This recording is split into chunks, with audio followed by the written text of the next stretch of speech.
The following is a presentation of iRacing on PTR TV. We'd like to thank all of our channel partners for their support. Please like and subscribe to the channel, and we hope you enjoy today's broadcast.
You know it's the month of May when all of the great races are starting to happen. You've got the Indianapolis 500 that qualifying is underway for, the gouges on tracks are repaired, the potholes faster than any pothole in a real-life interstate has ever been repaired. You've got tons of great racing up and down and all around the calendar, and of course in NASCAR, it's all about Charlotte Motor Speedway and what is always a great race. In the real world, it's the Coca-Cola 600. But here in Sim 500, it's the Never Quit 240. I want to welcome everybody in here to PTR TV, where we are running in for this week's edition here of Sim 500. It is the Cooks Landscape Group Never Quit 240 here from Charlotte Motor Speedway. This is going to be a fun one. This is going to be a long one, but it is going to be worth it in the end. Longest race of the season, the most action of the season. We'll definitely see how things pan out. It's going to be myself, Brad Dalton, here in the booth. And as always, as is tradition here with Sim 500, I am joined by Kevin England. Kevin, hello, my friend. How are you doing? I'm doing spectacular. It's another Monday night of action, and we're in the hometown game. Everybody who races in the sim understands NASCAR World's connection to the Charlotte Motor Speedway. There's just something about this place. It's comfortable, it's fun, it's like a nice pair of shoes, and you come out here to have a good time. Fun racetrack to race. This is a fun track. This is a track that really tests the endurance when it's all said and done. So I think it's going to be fun to watch in the end of the day how all of the drivers handle it, because this track demands that you be on your P's and Q's from the get-go. There's no sort of, run into it and, I can not be feeling it. You've got to be ready to go right from the start. Yeah, a lot of our drivers have connections to the NASCAR world, and they live down in this area. Quite a few of them work with race teams. So, like the race teams of NASCAR, when drivers come to this event on the calendar, they'd like to race the Charlotte Motor Speedway. And who doesn't like this racetrack? It's a lot of fun. It's challenging. You can dive the car down into 3 and 4, just kind of hold it wide open and scream up off the corner, but you got to tiptoe through turns 1 and 2, and of course the front stretch being with the dog legs is unique. And I don't know which we're going to find tonight. I think we're going to see long green flag runs, and I'll make a projection. We're going to see green flag pit stops. That's my guess tonight, Brad. I don't know if I'm going to hit that mark or eat those words, but I don't know. Drivers seem relatively comfortable. I didn't get a chance to check in on how the setup is tonight for these guys as we race around the virtual Charlotte Motor Speedway, but these 1.5 mile ovals tend to be pretty comfortable. They've run this track so many millions of times that everybody knows how to race it. Yeah, I will say that I do think this track is one of the well-known ones, so they should be okay getting around through here and all the way through. As qualifying is about to end, so this is the time where it's really make or break on your lap. So you've got to have them nailed down or not. We're on board with Tyler Dalton. Will he actually cross the line to finish this lap here?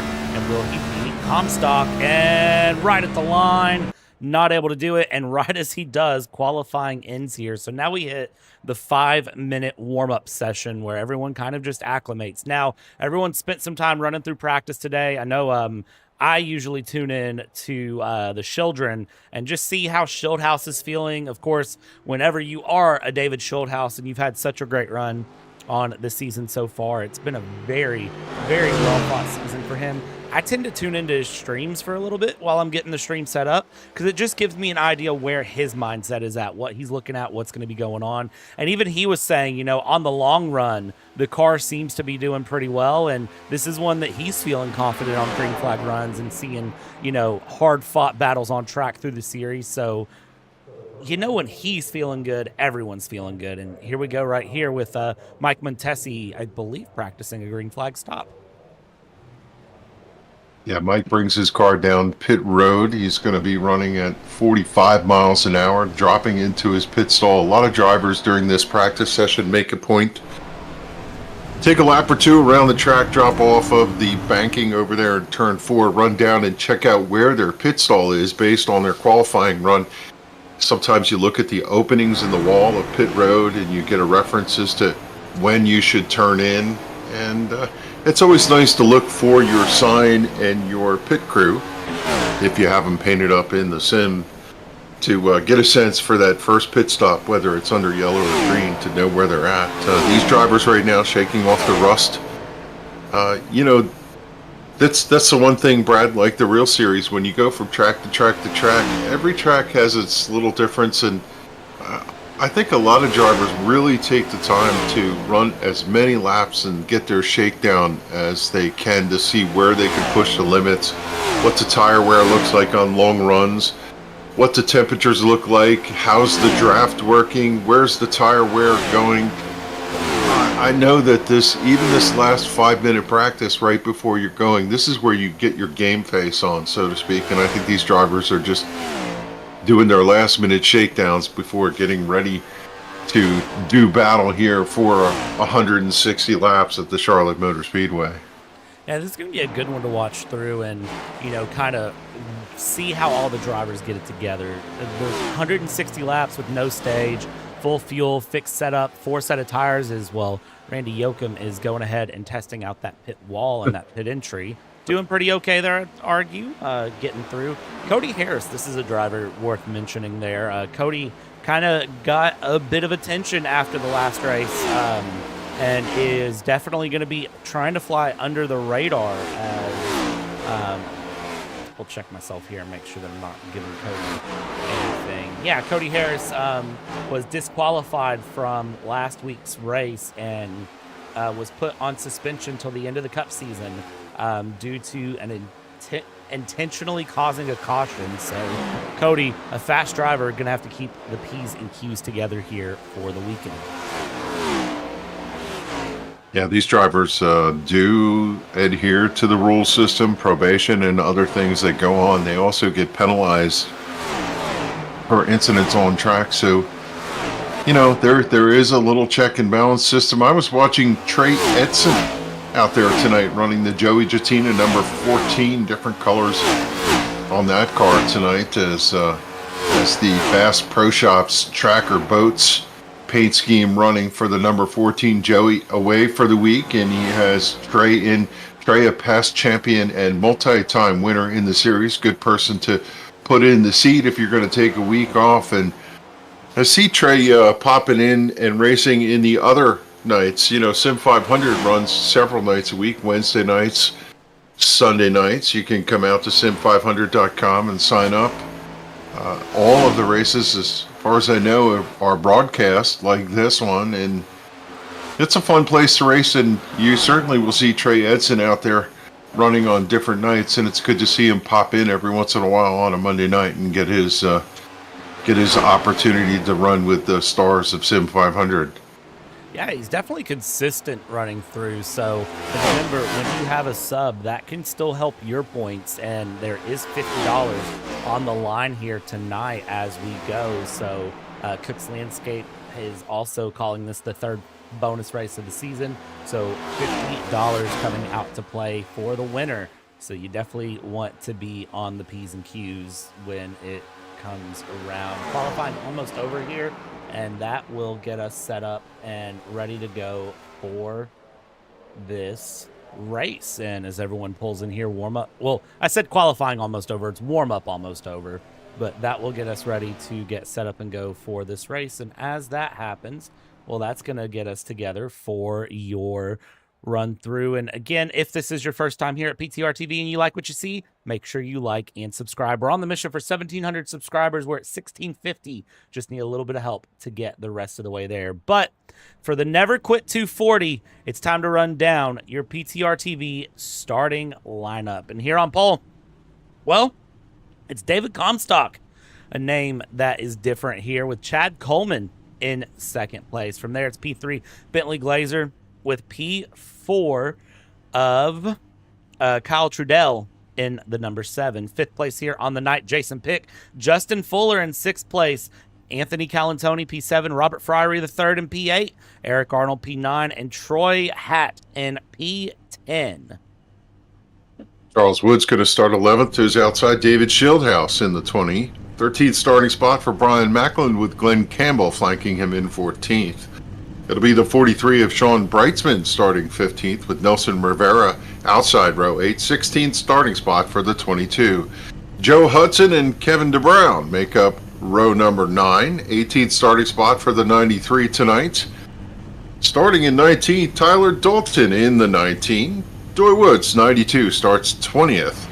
21st is Wesley Donaldson, and it's Thomas J. George from Point Pleasant, New Jersey, 22nd starting spot for the number 6. Patrick Colby and Jose Gonzalez make up row number 12.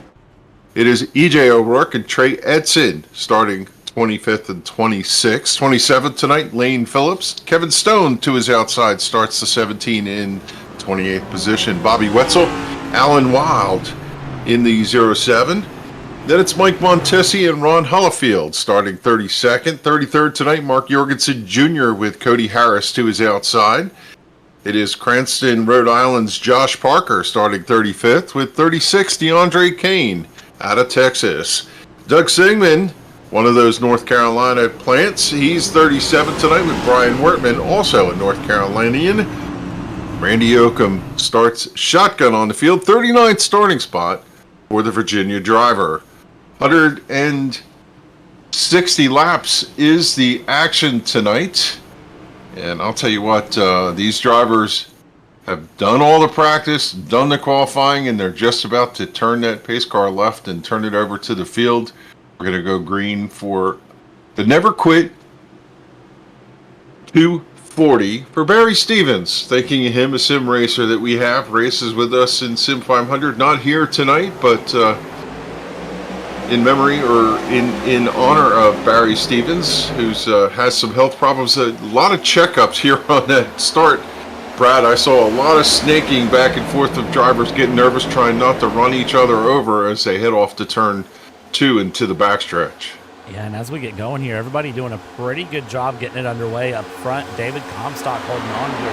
Eric Arnold trying to get some moves here in the mid-pack, further back through in this 39-car field. I mean, you've got lots of action coming through, but they do clear lap 1, so lap 1 done and dusted. And now we'll get ready here to continue along as they go.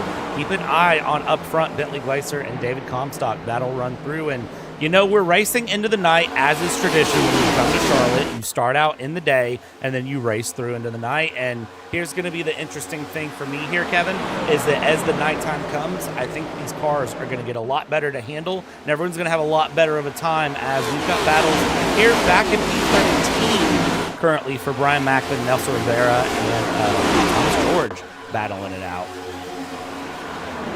It was in Charlotte last year for the 600, and the cars were sliding away in the daylight. And it was warm and toasty. Unfortunately, we didn't get to see the end of that. We were hoping to see Kyle Larson come in and see what he could do, but it rained on us, and they held us all night and then canceled the race. But you're right, when the sun goes down, the grip comes up, cars go faster, and these drivers look spectacular under the lights at Charlotte Motor Speedway. Lap 4 of 160 underway, and I tell you what, Trey Edson in that number 14 already battling it up here to 16th place as he started his night 26th, currently showing 16, and that's a 10-place change overlay. That is not a 9-place change as he goes and continues along. Up front, David Comstock holding about 0.2 of a second over Bentley Glazer as they go around and come through down into turn 1. And you know, the entry into turn 1 isn't ever really a problem to me. It's really that exit of turn 4 that tends to be where I wreck the car here at Charlotte. Yeah, right now you see with all the grip they have, they can carve the bottom line. We will see the drivers sweep up high in turn 3, down to the blue line, out of the exit of 4. And you got to watch as the car will drift as the banking falls away out of turn 4 and you slide up and hit that outside wall. I do believe in short order we'll see drivers across the entire surface of the racetrack. Some of them are already taking advantage of that high line through turns 1 and 2. I saw the 2 of Robert Fiery III up there in the midline, and we'll see drivers using all parts of this racetrack as this race moves through. Yeah, I know the conversation was had that as the night goes, they will move up the track more. And it'll be really interesting to see once that grip level comes in. Check it up front here. Top 5 separated by a rate of knots as they come through and trying to keep that battle going here for the top 5 down the backstretch as they go. David Comstock leading Bentley Glazer with Chad Coleman, Kyle Trudell, Jason Pick, your top 5 with Anthony Calantoni in P6. Now, these are names that don't usually find their way up at the very, very, very front of the field. So it's pretty nice to see this mix up here at Charlotte, but it is very early and plenty of laps, plenty of things to mix up. And we'll just have to kind of keep our eyes on things as it stands going through the field. Yeah, currently the temperature 77 degrees Fahrenheit in the sim with the wind northwest at 4 miles per hour. Partly cloudy, so we will see cloud cover come in, and that changes the racetrack in some respects with this dynamic track surface. So we'll just have to watch how the track evolves as the night goes on. Right now, everybody just kind of single filed out, riding along now in the front at least as we see the 95 turned. He comes up. Wow, what a job he did to catch it. He caught the 8? But that could have been far worse. He just went for a little pirouette there and collected the car. Great hands of trying to keep that car out of the fence. Definitely could have been much worse indeed as we go. And let's get a quick replay of how that happened here and see. So this was coming out of the corner. And, I mean, they were racing pretty hard. And he might have gotten some contact from the 9. It's hard to tell from that angle. Oh, yeah. So we'll go he back. kind of drifted up just a little bit, and when the car came back left, the 9 was right there, collected him on the left rear bumper and gave him a little pirouette. We'll go back here. So yeah, there's that, and there's the contact with the 9 that's going to take him out. So, and then coming back up again, bumping into Randy Yoakum.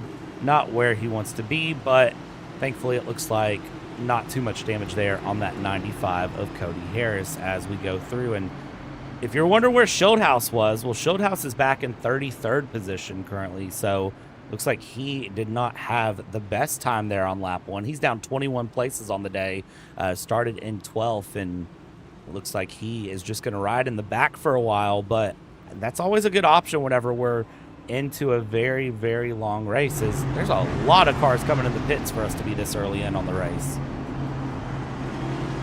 I think these drivers know that there's the possibility of a long fuel run, and hence they're going to come in and top off the tank. I don't believe anybody on lap 10 would waste a set of tires at this point, but certainly going to top off. And, you know, we got to keep track of where this ends up for Cody Harris. Early in the race, with not even 10 laps on the scoreboards, he does a complete 360 and lives to drive away. You don't usually do that very often here at the Charlotte Motor Speedway. He did a masterful job catching the car. Did suffer some right rear damage, a crew banging out the quarter panels over there in pit lane. They just popped the bumper out and getting some of the service done to get the sheet metal straighten out. This is a highly dependent racetrack for aerodynamics, so I'm not surprised to see he and the 8 of Randy Yoakum taking the cars into the attention of the crew and making sure that they get all those panels beaten and banged back out as best they can. And Yoakum and Harris off of pit road. I watched Harris come off of pit road over there, Brad. He hit that. I don't know what's down there. Maybe a drain hole cover or something. You ever see that on the exit of this racetrack? Oh yeah, it's in such a weird spot too. If you're way low on exit of pit road on turn one, you'll hit that. And a lot of times, drivers who don't know it's there will speed through, hit that, and they'll spin out into the grass coming through. And I just watched Cody Harris do a little leapfrog action over there as he came out of pit road. And certainly he wrote in his notebook, oh yeah, that thing is down there, don't hit that again. Hopefully he doesn't hit it again, but we'll just kind of have to keep our eyes on it here. 1 to green, and I'll tell you right now, he's probably not the first or the last driver that's going to run into that tonight. 1 to green this time by. We'll get things set up here and ready to go. And your top 4, Comstock, Glazer, Trudell, Caldman, and Anthony Calantoni, Jason Pick, 5th and 6th in the Newegg 53. And I tell you what, Newegg about to get some of my money here after I do some other things with a lot of money, because this PC is about to get some upgrades here. Coming through lap 13 of 160 when they cross the line. And yeah, this is going to be an interesting one to see just how the drivers kind of handle the endurance run. I do a lot of road commentary, so endurance racing is one of those things that I commentate on a lot, and it's a very delicate thing. And this is probably the closest we're going to get to endurance racing here in the Sim500 Cook's Landscape Group Cup Series as they come through. Comstock, Glazer, top 2, take the run, and the 36 had a very poor getaway there, and Chad Coleman gets his way up into second right off the restart.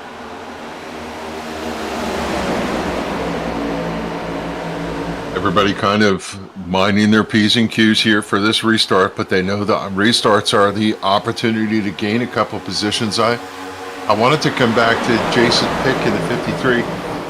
Watching him run that Newegg car, he's been really conservative for the first part of the season, but now he's starting to show some speed and some confidence, and I see him running here in the top 10 and holding his own. He looked good in practice last week, had a good result, and good to see him progressing through the season, getting a little more comfortable around here with who he's racing and how he's doing.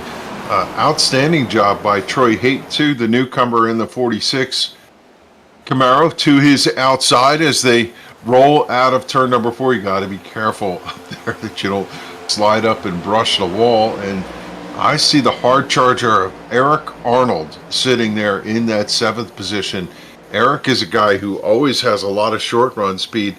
He's chasing the 44 of Glenn Campbell, who's just had atrocious look this season. Good to see the Transervice car poking around there in that top 10 as, this is the place, Brad, where the veterans like Glenn Campbell, who's an outstanding sim racer, can show that he can get the job done. This type of racetrack really fits a Glenn Campbell very well. It really does. And you see Glenn just very settled, very focused, doing just what needs to be done in that number 44 to get things done. Further back, a couple drivers that have caught my eye near the back of the pack. Patrick Colby here in the 28, just holding on. DeAndre Kane is up 11 places on the day, so that number 90 definitely going to be one as the night goes on. It's going to be charging forward, trying to find some more time, currently fighting it out with Brian Macklin as they go side by side into turn 1. Also, keep your eye on Justin Fuller. Now, Justin Fuller is admittedly probably the number 1 enemy of a Cup car right now as it goes, of this next-gen Cup car. But Justin Fuller can drive the wheels off a doggone Cup car for as much as he doesn't like it. And I will always say that even if he doesn't like it, he's really good at it. As I see 3 wide in the background coming out of 4 between Cody Harris and Schildhaus and Wetzel. They were going through, and I believe Jose Gonzalez was in the mix as well, but they settle it back in 2x2, thankfully. Nothing too bad. Up front, we got a battle for 3rd place here, and it's Bentley Glazer and Kyle Trudell.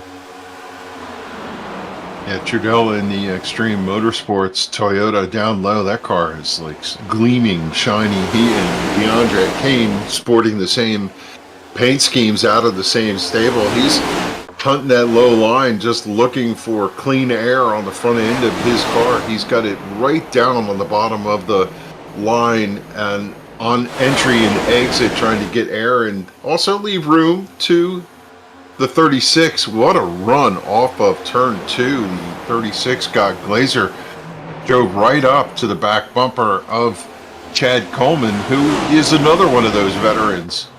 He's run so many races that this racetrack is like home turf for him. He knows how to get around this racetrack, and he's showing it right now as he's chasing David Comstock from second. You can definitely tell what drivers like the feel of the car here early in the evening as they go, keeping an eye on them as they run through. Currently in sim time, 6:41 p.m., track temp 87 degrees Fahrenheit. So we are going to continue into the night. You can see the shadow kind of creeping up on that high line of the track down the oval as we go into turn 1 and 2, or at least turn 1 is in the shade here. Turn 2 coming through, and hop on board really quick and ride on board with Bentley Glazer here in that number 36, your Whiplash Sim Cam on board, and watch as they come through 3 into 4. Watch that sun come up around right there for a brief moment. If you're in that driver's seat, you kind of go blind as you come around, and you kind of go, I don't know what's going on. And then here into 1 and 2 we go, and you're just running through, and then this is where you go mirror blind because the sun's right in your mirror. Yeah, it doesn't help that this racetrack is aged and worn. It has that light gray appearance, and as the sun peeks through the grandstand over here, it beams off the racetrack. And through the windshield, it becomes even difficult to find your sight lines of where you're picking to choose and run. It'll eventually drop down and come through behind the grandstands and clear up before it turns dark. But there is a period of time where you're just kind of going through muscle memory through that corner to try and make sure you're executing the right line. If there's ever a track that you should have muscle memory, I am going to tell you it is probably going to be Charlotte, Daytona. Those are the two that I think the muscle memory should be able to put in on when you go through. Eric Arnold here trying to battle it out with Troy Haight as Trey Edison is gonna, I think he's gonna push it pretty wide there through the front stretch. Thankfully didn't, and is gonna hold on to it. Edson there will run low and try to look around the inside of Troy Haight. They're single file through the first 7, and then from there it goes side by side as we've got Josh Parker and Kevin DeBrown battling it out here. Yeah, side-by-side battles throughout the pack as drivers trying to claw their way forward. I'll tell you, Trey Edson, he's moving around right now to the 6th position. He started, 25th or 26th? The other driver coming through is Josh Parker, started 35th. You just talked about him. EJ O'Rourke started 25th. He's up to 12th. So a lot of drivers moving through this field, but Trey Edson, he's the one that's on the march. He's looking at knocking on a top 5 right now before we get to lap 25. Yeah, it's great to see drivers moving forward this early, because once they get forward here like this, they can maintain, as I think the clouds have decided to make an appearance here and really kind of shake things up, as it's gotten very dark very fast here around Charlotte. Now the sun isn't showing at all, and it is now all about that nighttime feel, that nighttime run as we go down the back stretch into 3 up here in the front. And the 36 checking up a little bit there has Kyle Trudell right for company, as Trudell and Eric Arnold are going to come side by side out of 4, give each other plenty of room. This is painted like it's a 4-wide racetrack, but I can assure you, you cannot go 4 wide around this track. And if you want to try it, just please don't try it. How about that? Please don't try it if you're a driver who, for some reason, the drivers love to have the stream up while they race. Don't go 4 wide around the front stretch. We got a yellow on the speedway here. Pace car is coming out. I'm not sure where that's at. I saw the 49 is off the pace, but I believe it's with the 07 possibly. Trouble finds Alan Wild down there on the apron. Let's see what happened to Alan here really quick. And I think this might have been Nothing too crazy here as we get the replay up, and looks like him and the 4 were going and just connected together there and came down, spun. 04 Doug Sigmund. We'll go on board with Doug really quick and get one last look at how that looked for him. Or actually, sorry, was that the 4 of Mike Montesi? It was Montesi, got into the corner of him, the Clads Gaming corner for 07. I think they were anticipating him going a little wider to the right out against the wall, and he stayed half a car length off the wall, and Montesi got into the left rear quarter panel and turned the 07 around. Now the $1 million question, will you stake a set of tires at this pit stop? I'm not sure if they're still in a position where they're going to want to burn a set. Yeah, you've only got 4 sets of tires in the pits to get through 160 laps, but I tell you what, drivers love not to listen to us. They love to just kind of do driver things, and as you can see, a lot of them getting one side of the tires up, and now all of them fighting to get out of the pits as quickly as possible. EJ O'Rourke stayed out. Jose Gonzalez stayed out. David Comstock wins the battle off pit road there in 3rd. Yeah, I guess I'm not sure how the handling's going, but it sure looked like wholesale changes. Everybody, 4 tires and fuel. A couple drivers did stay out. I see. Didn't take tires. To your point, EJ O'Rourke looks like he's still out on the racetrack. He might duck back here. So did Jose Gonzalez. We'll see if they drop off the banking here in turn 4 and go to pit road. It wouldn't surprise me. I don't know. I kind of like this play. If there's a short caution, you can leapfrog, not frag, everybody, and you have the track position, and you can really make pretty good time on worn tires. So I don't know. We'll have to see how this plays out for these two. Yeah, I don't think this will go bad for them as they come through. Let's see as they come around. Is this the 1 to green signal? Yes, it is. So as they come through, we'll just have to kind of keep our eyes on things for them. And I think they'll be pretty well okay. Be a little bit slower on pace, I'd say. But I don't think EJ O'Rourke will be that far off with Jose Gonzalez. I don't know. This is going to be an interesting one to watch. This will be 30-lap-old tires on O'Rourke. Jose, wow, words are hard on a Monday night. Jose Gonzalez on 19-lap tires, and then everybody else just pit in. So, yeah, this will be an interesting one. And then you got to watch Chad Coleman, David Comstock, Bentley Glazer, Trey Edson. Watch all of them because they're going to be fighting pretty hard as well. Yeah, for Gonzalez, he chose to pit and take tires on lap 20. So from that perspective, his tires are a little bit fresher. He may be able to parlay this into decent track position. I think, just trying to replay the tape, he was riding out in the back for a period of time. So I think he was also taking care of his stuff in case of this opportunity presenting. And I think the 26 is in the catbird seat here. He picks up the lead here on lap 30, EJ O'Rourke, and EJ chose the outside lane for the restart. Let's see if he fires off here. Yes, he did, and EJ got turned right into the wall. Oh my gosh, that is not the restart for the leader that he was looking for. And we stay green is the most impressive thing, to be honest. But look at that car. That car is absolutely messed up here. And, yeah, I mean, just a hard hit for him. That's probably going to be game over for him. And Jose Gonzalez has a black flag here, I think, as a result of that. We'll see what happens. This is going to be really ugly. Jose stuck all the way to the top line as they go through. They managed to make the 3 wide work, and they will keep it green. That was a rough one for EJ.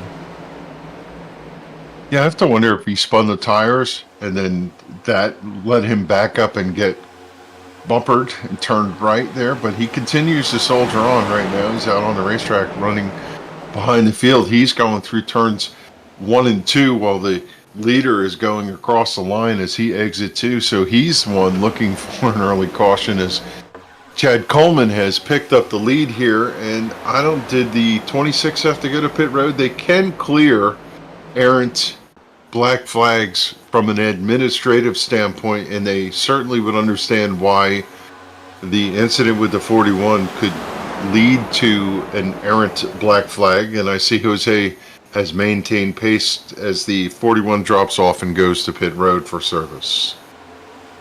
And as they come through here, so that 26 has dropped down the order, is down into P8, and will continue to drop down the order, down into P9 now, make it P10 now. And remember, Jose Gonzalez on significantly older tires compared to the rest of the field.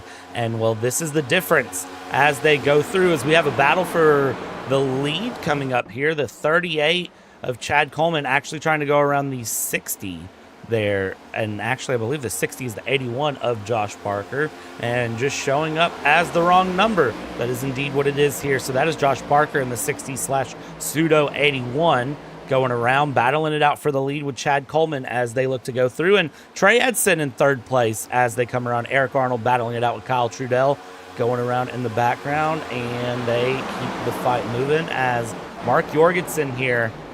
Well, that's a tore up race car here in the back end. Let's see what happened to him really quick as we stay green. Well, yellow just came out. Got an incident maybe with the 92. Looks like. Oh, what was that about? So that's Jose Gonzalez having a big moment with the 98, and then I'm not sure if that's what brought on the caution, because that was me trying to see what happened to Mark Jorgensen. This was what happened with Mark Jorgensen. He hit the wall out of the tri-oval here. If we go back, so he was coming out of turn number 4 and just lost it, came up, slammed the wall, Schildhouse rear-ended him.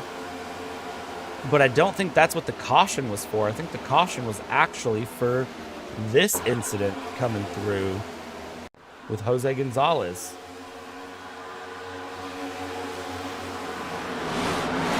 That was Jose Gonzalez in the 36 of Bentley Glacier coming together, and that's a hard hit, and that car is junked for the night now. To the two drivers who stood out to try and take advantage of different pit strategy end up falling on hard times here as the Goya can got smashed. Glazer was down low on the blue line on entry and just got into the quarter panel, and I don't think there's really anything Jose could have done differently there. And he collected the 98 of Charles Woods. There was another incident that occurred right after that with another car being involved, and I think that might have been who was it? It was Doy Woods got turned and backed it hard into the wall over there, along with Robert Fryery the third. So multi-car incident in turns 3. It started on the backstretch, happened in turn 3, and ended over in turn 4 with a bunch of cars receiving a lot of damage here on lap 35. It's never ideal to see 35 laps in that many cars pick up damage, but you know, sometimes some drivers can capitalize from it, and I'll tell you right now who's capitalized from it the most is Josh Parker. He started 35th and is currently in the lead, and you got to be feeling pretty good if you're him, because that's a great little statistic to be able to carry as he runs around here. In the front. Couple other big names. Trey Edson up 23 places on the day. Kevin DeBrown's up 14. A couple of superstars that have fell down the order here. Robert Fryery down 19 on the day. Bentley Glazer is down 26 positions on the day. And then David Schildhouse is down 21 and still trying to get that car back up and going, get that front end repaired. David Schildhouse, of course, has had a dominating season so far, really having a good time, but it seems like the past couple weeks have just not been his run.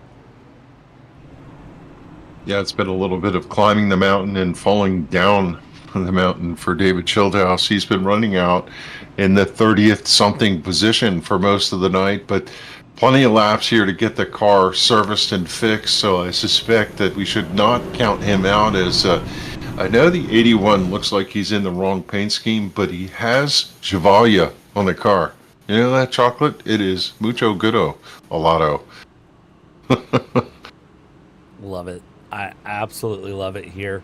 All the little things that drivers do to put, different things on their car. I'm a big fan of it because it makes things just more He's got personal. Entman's on there too. You ever have Entman's coffee cake? I have not. Well, that is not a good scene down there in the 26 pit stall. That car is cooked. The front end is toast. The motor is... Yeah, I think his night is over.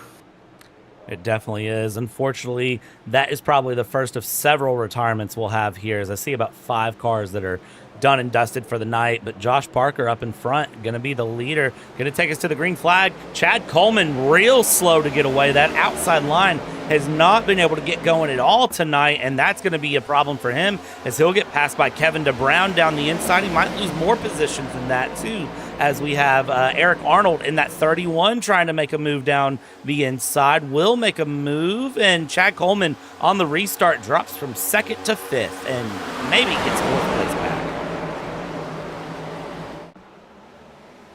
You got to be really careful on these restarts. You tend to slip and slide, spin the tires. These drivers know they need to be really careful. Some of them will be conservative. Other ones will be hammered down. And right now, it looks like no problems for Josh Parker. He's out and away with a couple car length lead over the 14 of Trey Edson. Joey G, if you're watching, your boy is doing a good job for you here. That 14 Tracker Boats is tracking the lead right now at a 2nd position. Is a big wiggle for your leader out of turn 4. Leader pulls the wiggle, but is able to keep it going here for the moment as they go here in the P4 position. Chad Coleman and Kyle Trudell battling it out. And then you got to watch the 31 of the Eric Arnold and 6 of Thomas George. Watch out for them as they go. Is back in the background, I see Tyler Dalton with the 44 of Glenn Campbell going. Behind them, the 2nd pack starting to form with Callan Tony and Comstock leading this out with Wesley Donaldson and Justin Fuller, the next group. They're starting to split a little bit from the front pack, but they are still racing hard as they come down into turn 1. And it's surprised at the number of cautions we've seen. These drivers are running 3 wide off of turn 2 there for about that 7th position. 6 of George down on the bottom, the meat and the sandwich. Oh my gosh, look at that. Through turn 3 and 4, still 3 wide with the 31 of Eric Arnold backing out. It was the 7 of Trudell to the high side. He got a good run off of turn 4, drew alongside Chad Coleman, and he's contesting for that 4th position from the high side on the Extreme Performance Toyota. Coleman, good run out of turn number 2, but here comes Trudell, still nose to nose as they go into turn 3. Sails it in on that high side. He's got a good run for the 7. We'll see how he parlays out of turn 4. They're pretty much even here at the line as he's trying to track down any track position he could get. Boy, do they squeeze when they come together in turn 1 entry, Brad. They do, and it's so impressive to watch how they keep it together. They don't wreck. They keep it very close coming through as they go. Still seeing this 2x2 pack continuing to form here as we're approaching lap 45 of 160.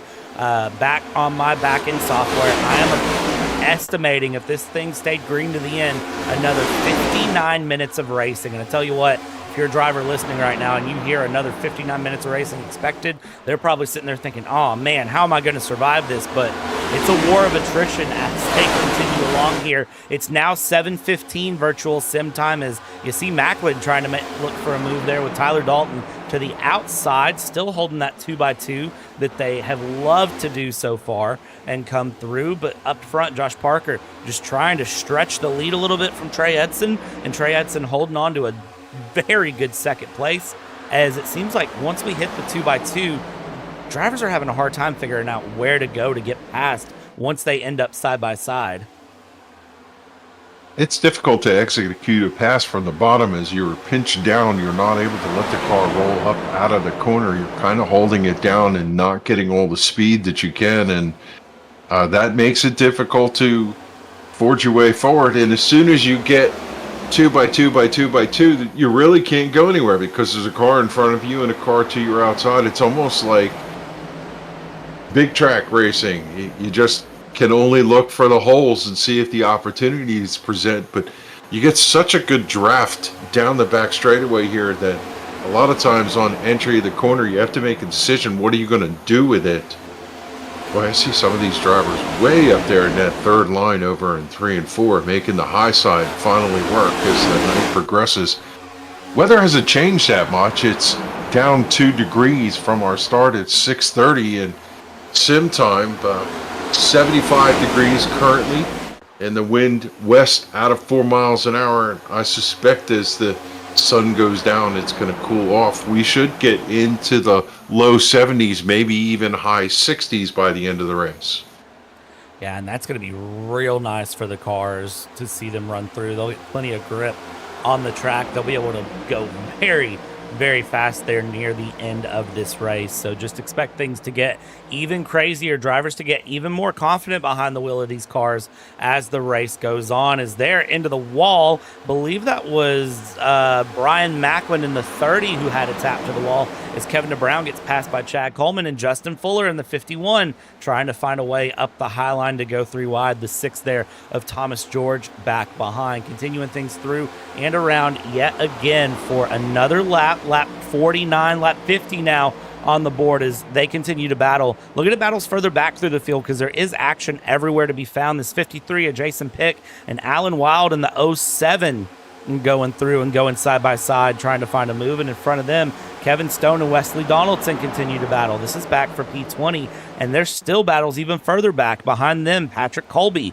is trying to chase down Robert Friery, Mike Montesi, Randy Yoakum. Behind them, Bentley Glazer's still starting to slowly run the field back up there and go past DeAndre Kane, as there's plenty of drivers through, and then you got a few seconds back behind them to the next set of drivers before you start really seeing anything else happen. Is back here in the back, you've got Ron Hollifield, Doug Sigmund, Joe Hudson, and David Schildhouse all running pretty much a race of their own back here in the background. Is, well, we cut through, and this is where things are really, really hard fought here, and this is back for 22nd. Yeah, this is the type of racetrack where you race up, elbows up, even in the back of the pack, just trying to claw your way forward. Track position really difficult, and we talked about it earlier. It's only getting worse when you roll through turns 3 and 4 right now. The sunshine coming off the racetrack is almost to windshield level. You see a flash of sun as they go through turns 3 and 4 from a driver's standpoint. You know, you're just waiting for that sun to peak down, but you really appreciate the shade over in 1 and 2. It gives you a little more grip, and the car will turn better coming up off the corner to the back straightaway. Is a couple drivers to call out. The 22, Nelson Rivera, up 3 positions, just cautiously taking care of that car. I think this is his type of racetrack.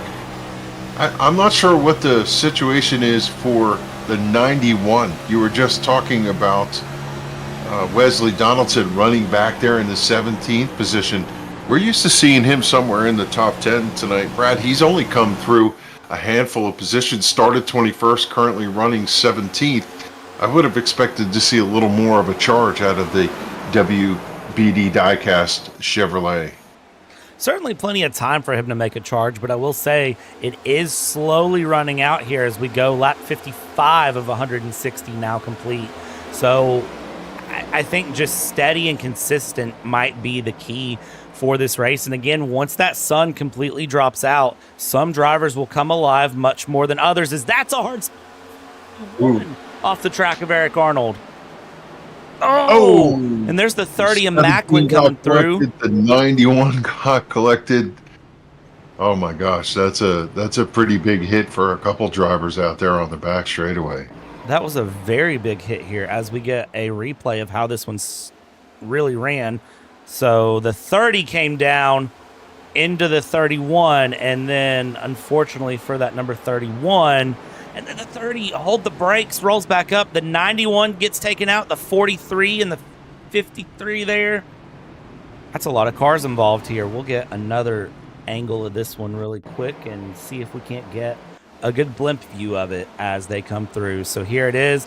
So it was actually the 44 of Glenn Campbell checking up a little bit, and as they came down, I mean, this is a horrible place to be That move for sitting. the 95. He did an outstanding job sweeping to the left. It looks like the 44 lost the nose of the car. It slid up across the racetrack in front of Brian Macklin.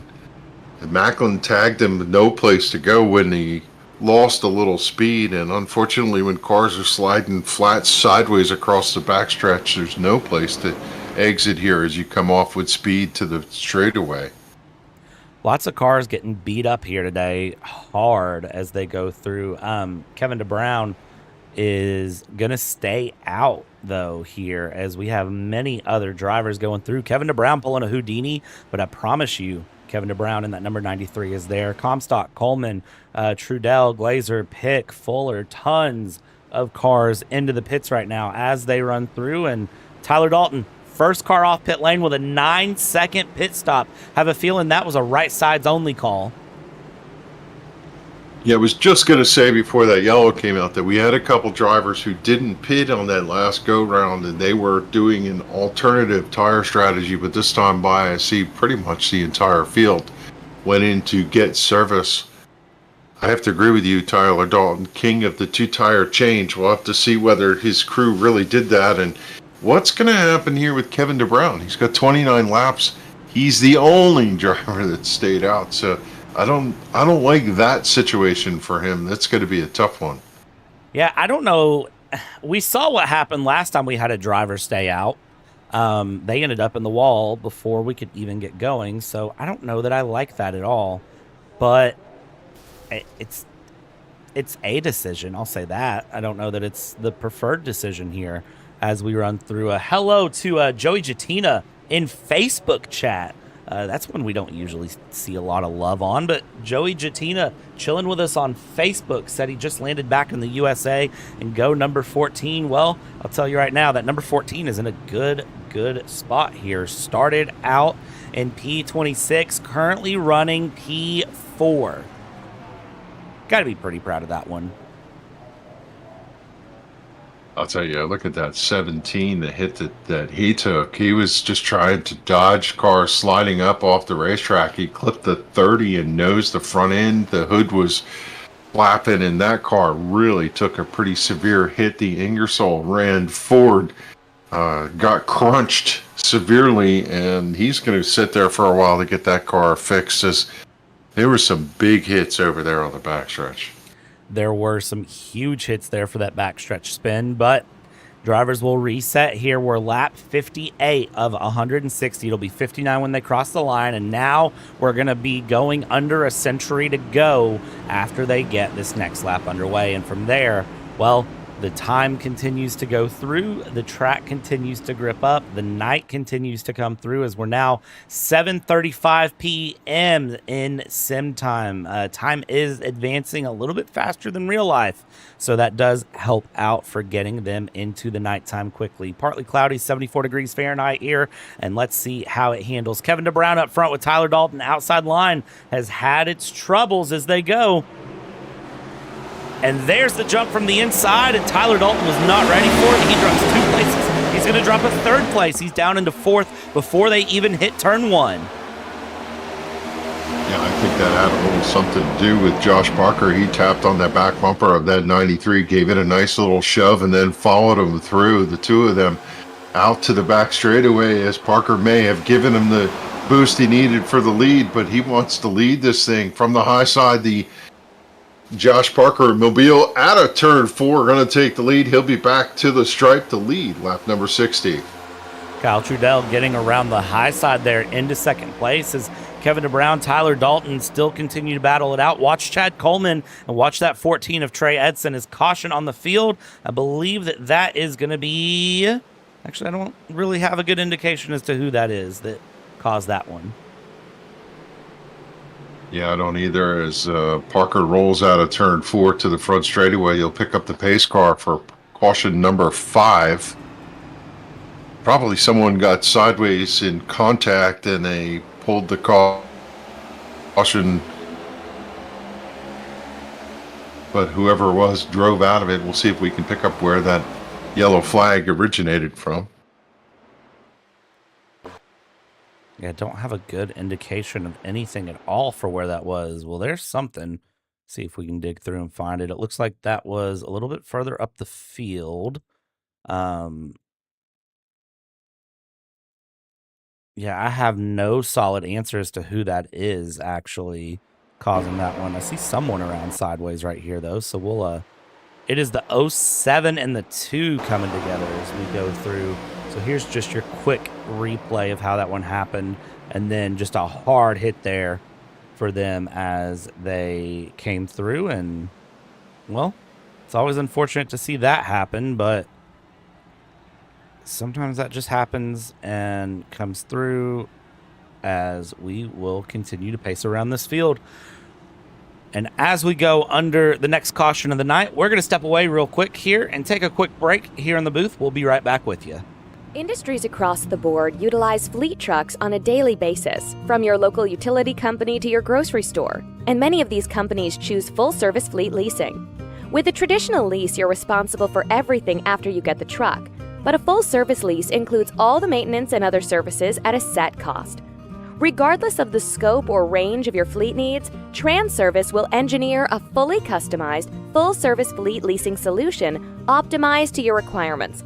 From asset acquisition requiring no capital investment, to the engineering, configuration, and selection of your fleet equipment, to the people, facilities, and equipment to keep your fleet maintained and repaired. Transervice gives you everything you need, with advantageous fleet pricing based on our national account status, compliance expertise, inspections, licensing, permitting, personal property taxes, nationwide roadside service. We cover it all for you. Contact us today to learn why leading companies rely on Transervice for complete turnkey leasing solutions.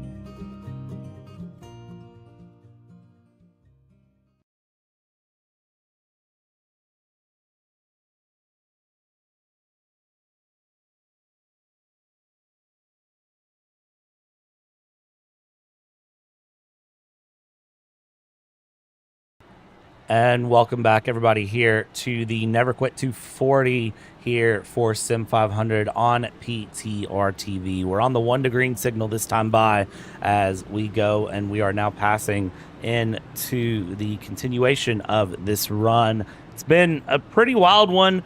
Drivers have gotten some great green flag runs, but, well, Kevin, that infamous saying, cautions breed cautions, it's rearing its ugly head tonight.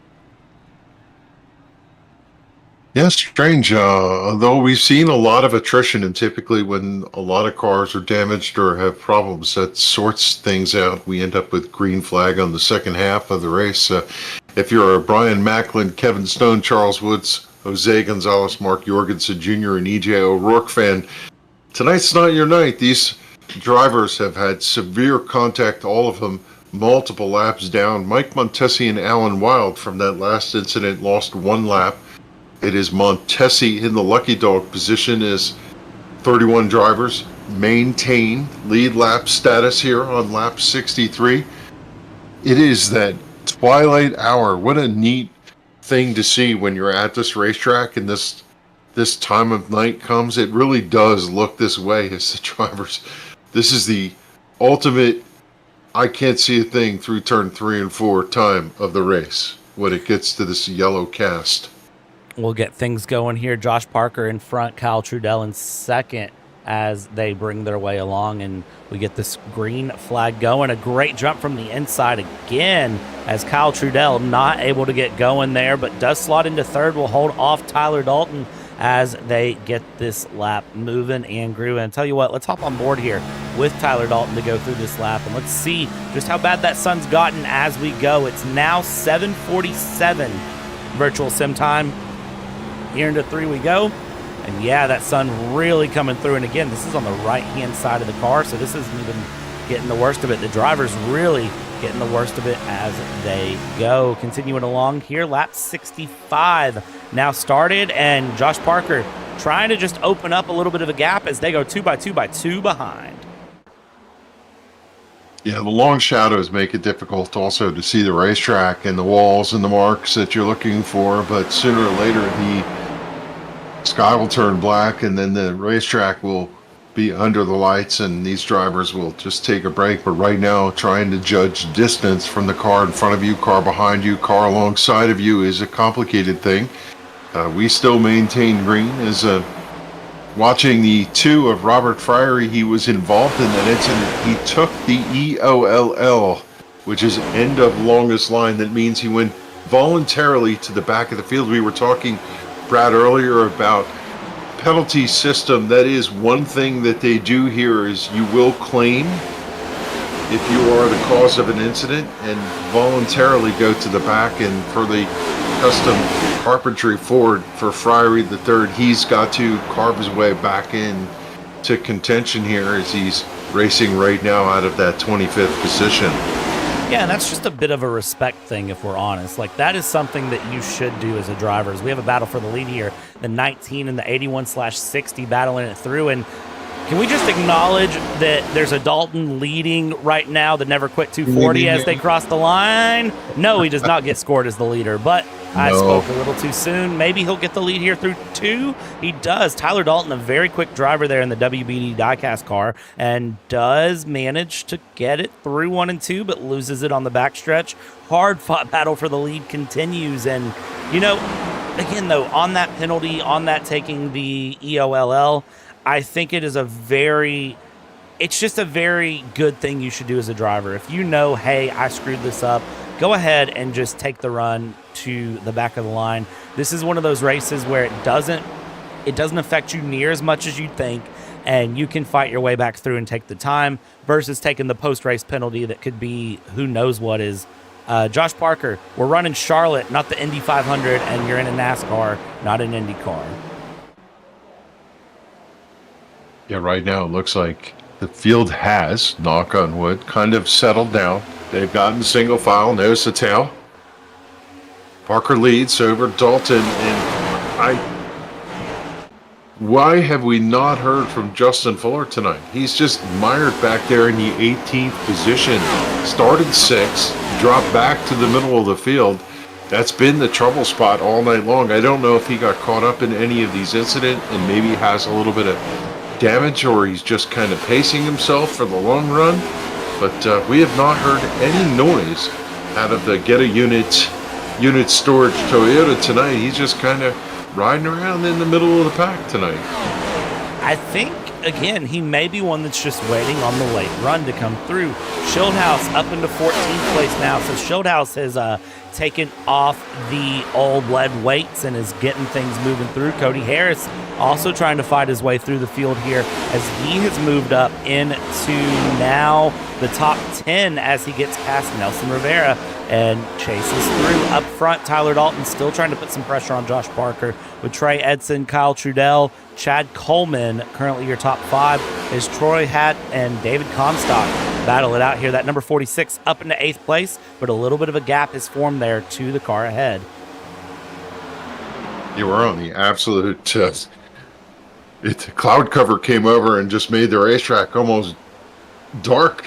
They need to turn the lights on here at Charlotte.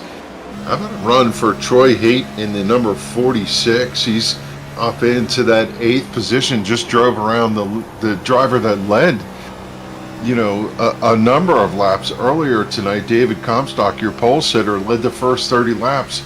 I think Comstock's kind of holding the cards a little bit back there in that top 10 position, but a good run for the number 46 car right now. He's got a little ways to go, probably about 20-30 car lengths back from the position out in front of him, which is Glenn Campbell. Even with his troubles tonight, Glenn Campbell still holding on in 7th on the back of this lead pack. Yeah, and as we ride on board here with Troy Hatt, Troy words, English, Tyler Dalton gets a pass here on Trey Edson. The 19 and the 14 going side by side here for second place. So now Tyler Dalton trying to hold on that outside line. That number 7 to Kyle Trudell wants to try to find a pass as they come through, and they're going to keep this battle going into 1 and 2 and go 2 by 2 as they come through. And that is going to allow Thomas George and Glenn Campbell to just kind of sit in the back, get an idea of what's going on, and think about what they might want to do to really get involved in that battle as they bring things around. And they look like they We're just really trying to bide their time right now.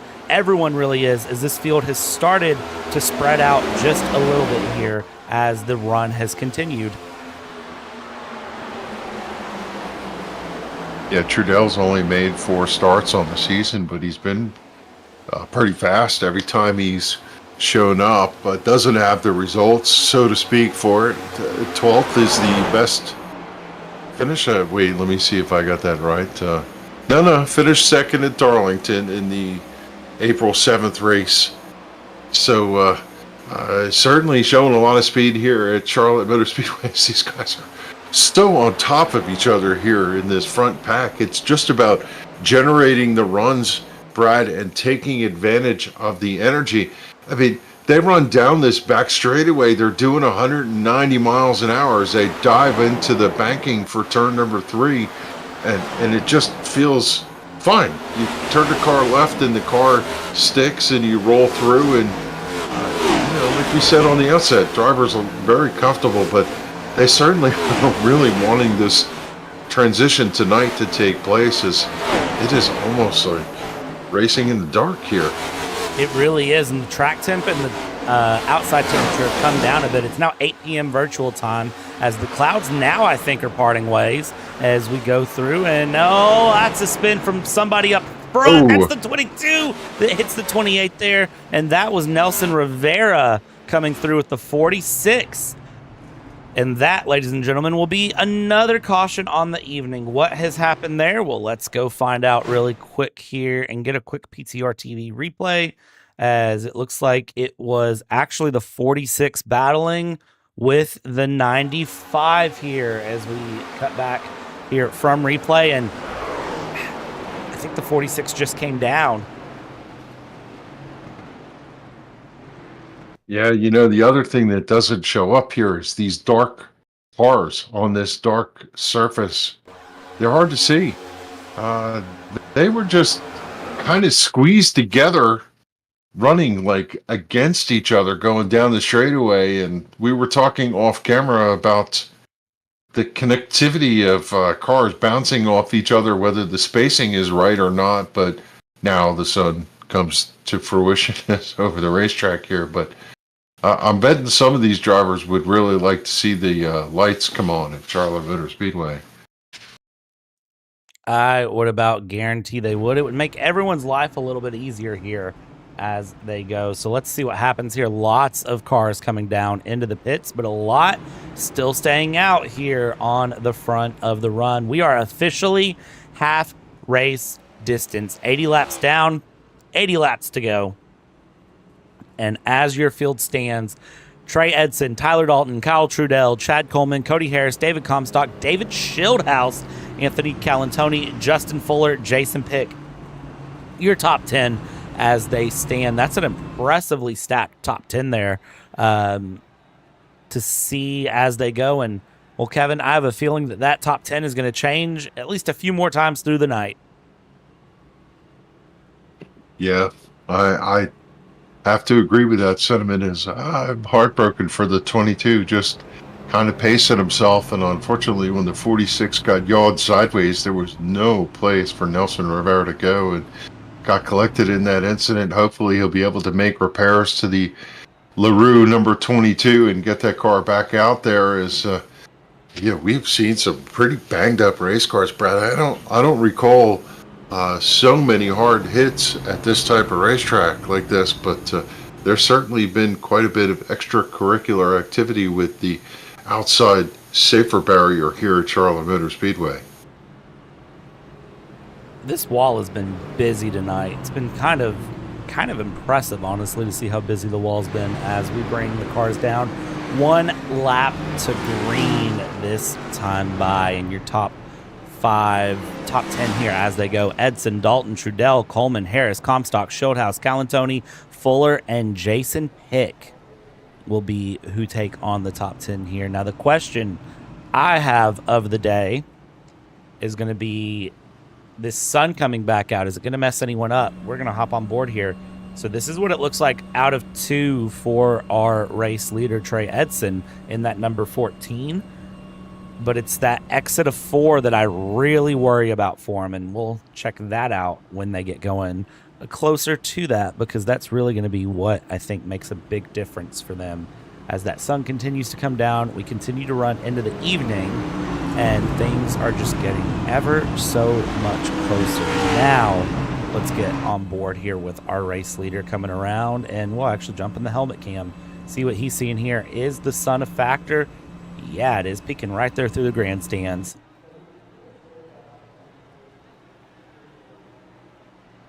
Yeah, our leader, Trey Edson, opted to stay out, did not go to pit road, so we'll have to see how this is going to work out for him. He's got to be careful not to spin the tires. He's got Tyler Dalton to the outside, and the 7 of Kyle Trudell. A little bit of a wiggle, but he launches pretty well through the start-finish line and off to turn 1. Pretty good run for Trudell from the bottom. He's cleared the 19 of Tyler Dalton. Cody Harris running 5th. He's come through to 3rd. That bottom line prevails out of turn 2 as he is able to tuck up in front of the 19. And Chad Coleman now trying to see if he can make some hay down there on the bottom of the speedway. Coming through 3 and 4, Tyler Dalton runs the high line. Schildhaus is side by side with Comstock as they come out, and you've got plenty of good battles happening down the start and finish line as they continue. So you just got to kind of watch that 2x2x2x2 forming here as Cody Harris up into 2nd place. Trey Edson holding on to that lead, but for how long is the question as we get going and continue along out the back stretch. I see some hard defense there. I believe that's the 8 of Randy Yoakum way back here in the pack, who is putting on a great defense there from Lane Phillips in the 12, running down the backstretch with him, running low, trying to hold on to every position that Randy can. Yeah, just about every race we've called this season, 2 drivers have been in the mix, and now they're starting to make a little bit of noise. David Schildhaus running right there in the 7th position, and behind him in 8th, last time by the line, the 51 of Justin Fuller. He's under attack for Kevin DeBrown, who has just got hammered, and they're going to come together and bang off of turn 4. I don't know how he held on to that as DeBrown down there in the red painted area through the trial. They're 3 wide on the entry to turn 2 here. Oh, somebody's got to back out of this. Nobody's going to back out of it, but somebody needs to back out of it here as they're 3 wide on the exit of 2. Fuller, the meat and the sandwich. Campbell up high, and down low is Thomas George. And Thomas George says, you know what? I don't think I want to be 3 wide this early on. And that's probably a good decision here as we come through. But you can see the difference when the sun goes down and how these cars handle and how these drivers operate as they come through and bring it around, as I believe the track lights have now officially kicked on the track as they continue to go through. And yes, they have, as you can see. So now the track lights are on, and things are going to change considerably for everybody as this race continues. Top 5 single file, and then from there it's Tyler Dalton and Kevin DeBrown really battling it out.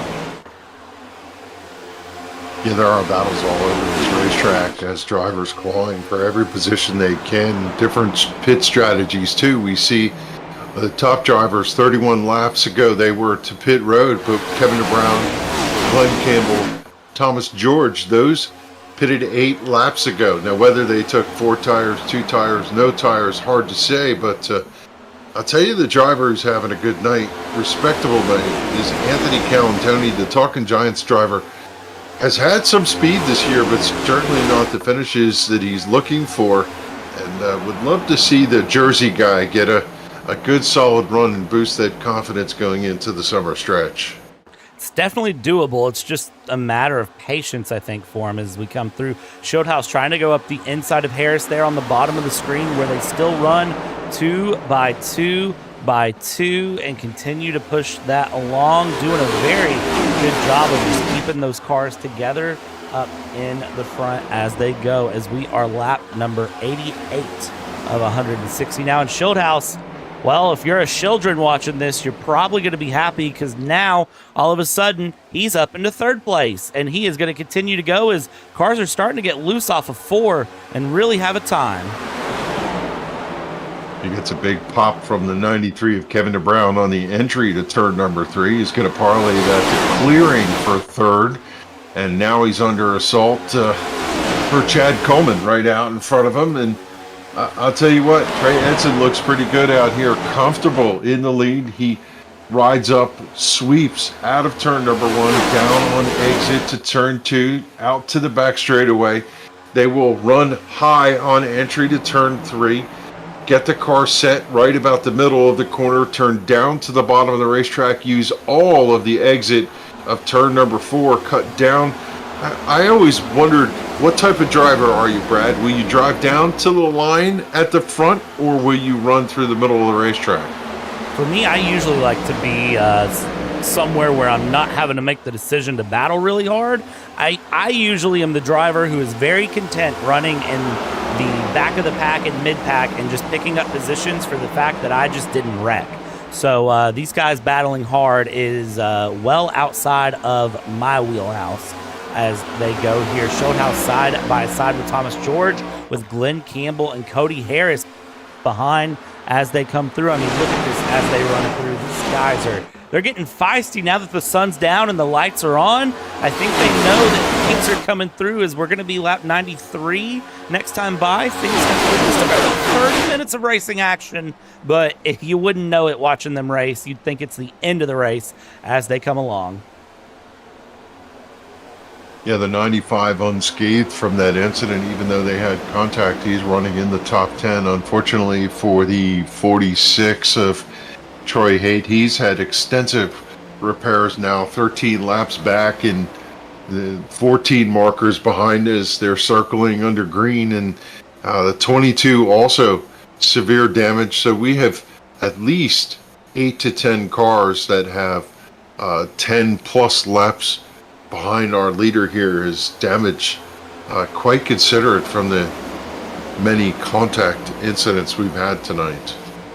Yeah, tons of damage going through that. Oh, watch that number 9 getting a little wiggly there. Bobby Wetzel having some contact with Randy Yoakum, getting wiggly, but somehow able to save that car. As up front, I mean, battles just continue along for Glenn Campbell and Kevin DeBrown coming through. Out of 4 they go, and I tell you what, keeping it moving and grooving. Cody Harris still up here in P7 with Justin Fuller in P9 as the number 7 is trying to get into P7 and keeps it through.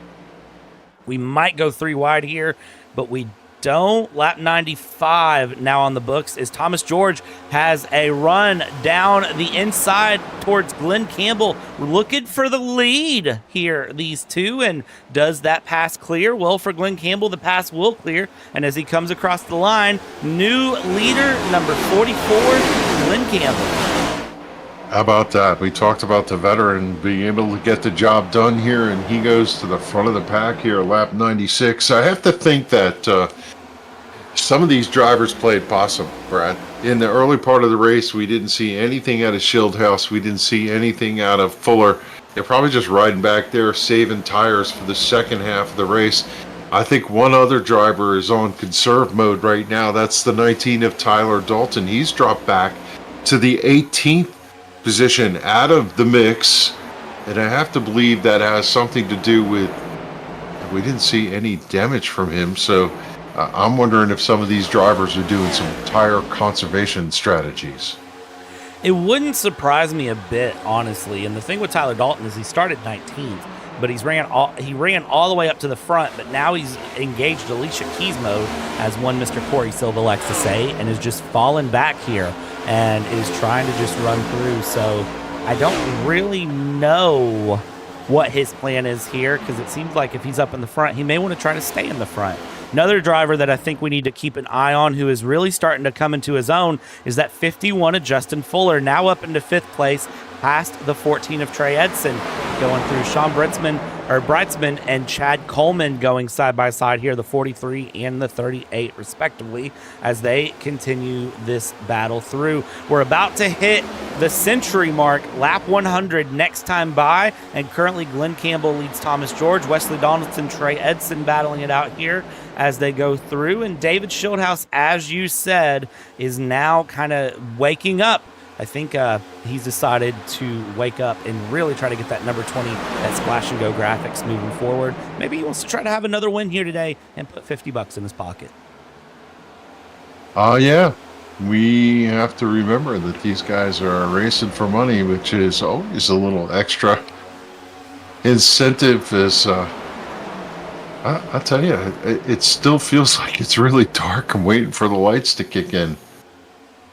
It does feel really dark, but what's crazy is that the lights are on. They're just not, I don't know, it's like they haven't warmed up yet for some reason. They're still trying to figure themselves out and get things going as we continue to watch this come along and watch this race really come alive here. The number 9 of Bobby Wetzel trying to get past the number 7 of Kyle Trudell. And I think that's the weird thing with Charlotte, and we'll hop on board here actually with Schildhouse. I think will be a good one to hop on board with as he goes through and continues to run. And I lie because we're going to switch to Justin Fuller's on board, but you can see the lights are on, but the sky is still brighter than the lights, so it's still really dark. As well, Justin Fuller riding the wall there on lap 101 out of 4. Yeah, just checking with our stats guy. These are the first laps led by the Transervice number 44 of Glenn Campbell out front. Picked up the lead and looks pretty comfortable. He's got a decent lead. And the 6 of Thomas George have broken away from the 93 of Kevin DeBrown by about 20 car lengths that have set sail. Biggest lead we've seen all night long, and Glenn Campbell out front for the first time this season. It's amazing to see that come through, and you can see here on board with Justin Fuller. Now, Justin Fuller is P8, but all the way up next to the name Glenn Campbell is Glenn Campbell's car. You can see him about 3/4 of the way down the stretch here as they come off the corner, as Bentley Glazer is giving David Schildhouse a run for his money. That 36 and that number 20 goes side by side into 3, and I think Schildhouse going to start dropping back again now as we still have many laps left to go. Yeah, we got a where did he come from? Sean Brightsman in for Doug Rolfe tonight, running the STP colors in the 43. He's currently sitting in that 5th position. He's not made a lot of noise tonight. He is knocking down a top 5 and looking for a win in his Toyota. Yeah, I love to see that car, that paint scheme run well. It's just something about the nostalgia of it. I remember from 1972 sitting in the infield of Pocono watching Richard Petty race his Dodge Charger to a win, and ever since I've always cheered when the 43 is on the racetrack. Were you born in 72, Brad? Oh, not even close. I'm actually trying to double check myself mentally and remember if either of my parents were born in 72. Oh, yeah. So, Dr. Pepper. We had Dr. Pepper for the first time. I think I drank a gallon of it in that race. That was the first time we've ever seen it at the NASCAR race. That was really cool, kind of. That's what I remember. Richard Petty and Dr. Pepper. you know, Richard Petty is pretty awesome, and Dr. Pepper is actually my drink of choice for the night to be going for this broadcast. Again, this is the longest race that Sim500 runs here, so I had to have something, so I stopped at Buc-ee's, and my local Buc-ee's has this chicken strip and fries box now, where they 3 or 4 chicken strips and a bunch of fries in it. So I did that and an extra large Diet Dr. Pepper, and that is my dinner for the night for those of you who are curious about what Brad was eating before Sim500 got on track. I think some people, especially us East Coasters, are curious, what the heck is a Buc-ee's? Oh, Buc-ee's is glorious. Buc-ee's is great. I'll let you look that up after the broadcast and just kind of enjoy. I'll tell you who's not enjoying anything right now, though, Kevin. David Schildhouse. David Schildhouse down into 9th place. I don't know. He's ripping the high line here. And I know that was something he talked about wanting to do during practice. I hate to give out the Schildhouse strategies, but he said it on stream, so I'm going to say it on stream. But he was saying when the sun went down, he was going to start running the high line and see if it would come to him. And I think right now it's not. He's got Lane Phillips in the 12 down underneath. He just squirted ahead of him, and now Schildhouse going to tuck in behind him. Still a top 10 run with a lot of laps to go, but not the typical David Schildhouse race that we see with him running through and playing rabbit where everybody's trying to chase him. And I got to give a nod to a couple other drivers. And this is the thing about this racetrack, Brad, is drivers love this racetrack and they're not afraid to get after it. Joe Hudson running 8th right now in the Mobile One car. He's shown a lot of speed this season. He's underneath Wesley Donaldson, who is running a patriotic scheme, we should call out. And how about Bobby Wetzel? He's had his just atrocious season in that number 9 Chevrolet, but you know what? He's running top 10 right now, knocking down 6. Yeah, he's up 23 places on the day, so he's been doing pretty good. We just saw there in live pictures, Randy Yoakum absolutely smacked the wall outside of 4. Somehow nobody wrecked, and he was able to keep it going, but Yoakum definitely going to be having a bad time now and will likely be pitting because I don't think that right front was pointing the way it should have. Wesley Donaldson here in this 8th position, trying to hold off Lane Phillips behind, and then behind Lane Phillips is David Schildhaus, as we see up here. Bobby Wetzel to the outside, Joe Hudson to the inside. Can they make this stick? Can they make it work out of 4? It certainly looks like they can as they come through, and side by side they go, and across the line it will be Bobby Wetzel ahead of Joe Hudson this time as they come down into 1 and 2. Lights really have picked up here now, I will say. Definitely seems a lot brighter than they have been. Up front here, Glenn Campbell, Thomas George, 1st and 2nd by 0.2 of a second as they are starting to catch up to lap traffic. That is the 07 of Alan Wild that is right in front of our race leader, and they're going to navigate him without too much of an issue. You can always tell when the lights are in effect because it just kind of gleams off the car as they go down the back straightaway. The Musco lighting shining off the hood and the roof of the car as they go down. You see that little bit of a pulse effect there as they go across the light patterns from the back straightaway. It'll become more consistent as the race goes on. And Joe Hudson, he not only, you were just talking about him, he cleared the Lane Phillips car and the 9 car of Bobby Wetzel and drove away from them. He is in the 6th position and trying to chase down that big gap to Sean Brightsman in the 43. It's a great position to find yourself in, honestly, and be in whenever you can get past multiple cars and then just kind of run away on your own. Justin Fuller with a little bit of a love tap to the wall there out of 2 as we come through. Schildhaus holding the high line here behind Bobby Wetzel, actually dropping a little bit lower there, maybe trying to shoot the gap through the middle between Phillips and Wetzel as they go, as those two, I mean, have just been glued at the hip all the way through. And, you know, Kevin, the one thing I really wish we had up here on the booth, I wish I knew how many sets of tires these drivers had left.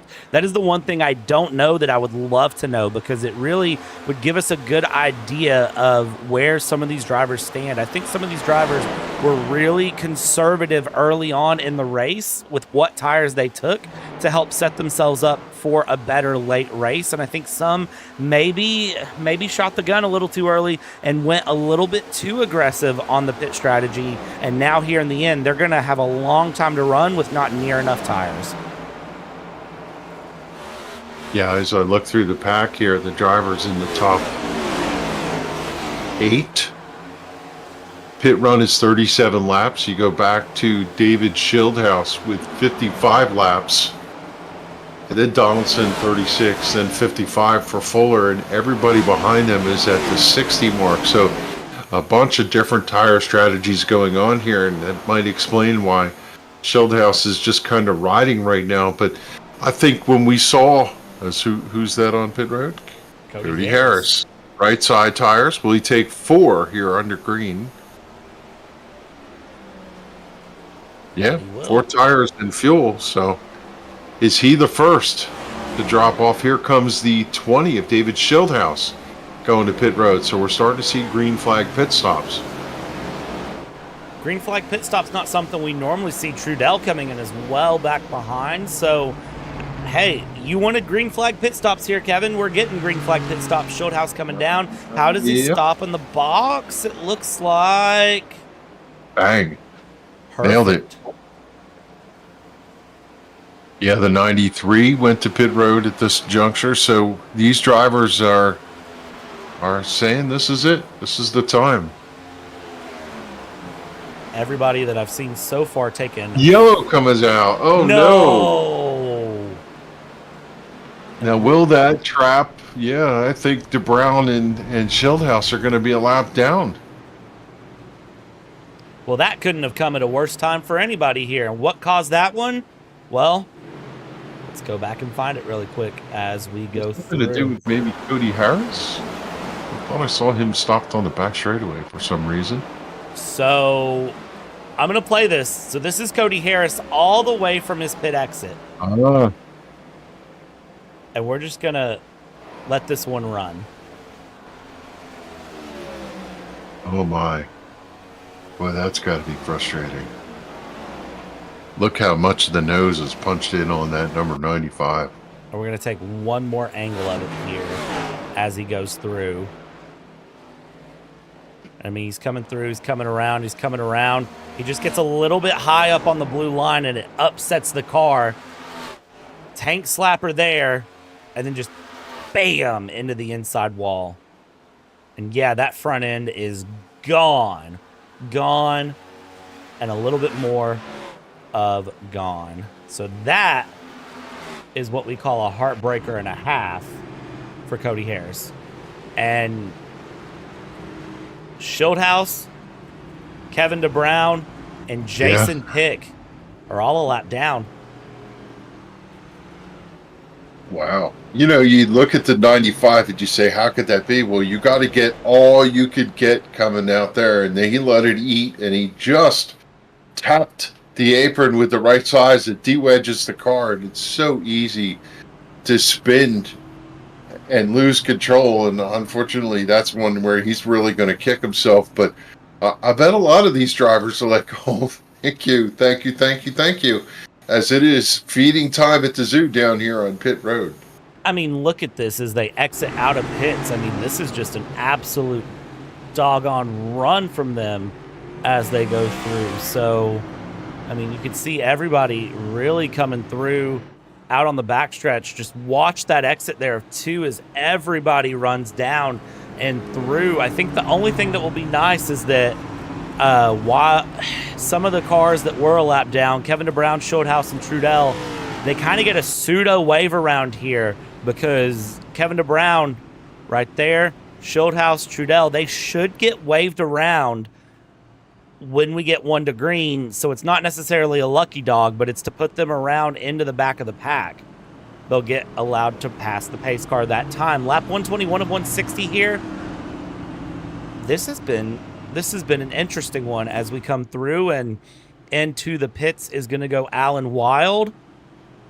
Is this the 1 to green call? Yeah, I believe it is. The 6, I think, is going to inherit the lead by good pit work. The 44, a little conservative, getting into his box where the 6 nailed it. And we're going to see Thomas George pick up the lead for this restart. You're right, those drivers able to drive around, they're on fresh tires, but unfortunately they've lost every ounce of track position. So they're going to have to start deep within. The good news for them with all the attrition tonight, there's 26 cars on the lead lap, so they're going to start from 26, not 39th or somewhere back there. But still, that's a lot of work to do for the fast cars of Kevin DeBrown and Schildhouse and some of the others that are trapped back there in the back of the field. That it is. Caution has been extended by 1 lap, it appears, by the admin, just to give, I think, more time for everybody to get around, get into position, and make sure they are set up for a good race restart here. Looking at the drivers that we've lost through this race, Mark Jorgensen Jr., Jose Gonzalez, Kevin Stone, Brian Macklin, Patrick Colby, Josh Parker, EJ O'Rourke is still on track in the session, but 89 laps down. 86 laps down is Charles Woods. The 46 Troy Hatt is 43 laps down. Nelson Rivera still running on track. I appreciate it, but is showing 19 laps down. Randy Yoakum is 11 laps down there in the pits. Alan Wild is 3 laps down currently, and Cody Harris is currently your lucky dog if another caution came out as it stands. 1 lap to green this time by as they will get set up, and we'll be... Wow, do math. How many laps are we going to have left here? Like 35 when we go green, Kevin, am I right? Yeah, 38 to go. Okay, this is why I don't do the math on the laps to go. I usually just let the system tell me. So about 20 minutes of racing left to go if we stay green to the end. It's been a long run. We've been racing since 8:30 Eastern time. Now 10 o'clock ticks over, and if you're wondering what time it is in Sim, it's 9 p.m. in Sim. So sun truly setting, the lights are really on, and well, these cars don't need headlights because the track is always lit. Ka-chow. That's all I had to say on that one. Nice. I had to make the joke today. I had to. It had to be said. But, Kevin, predictions for the final 38 laps.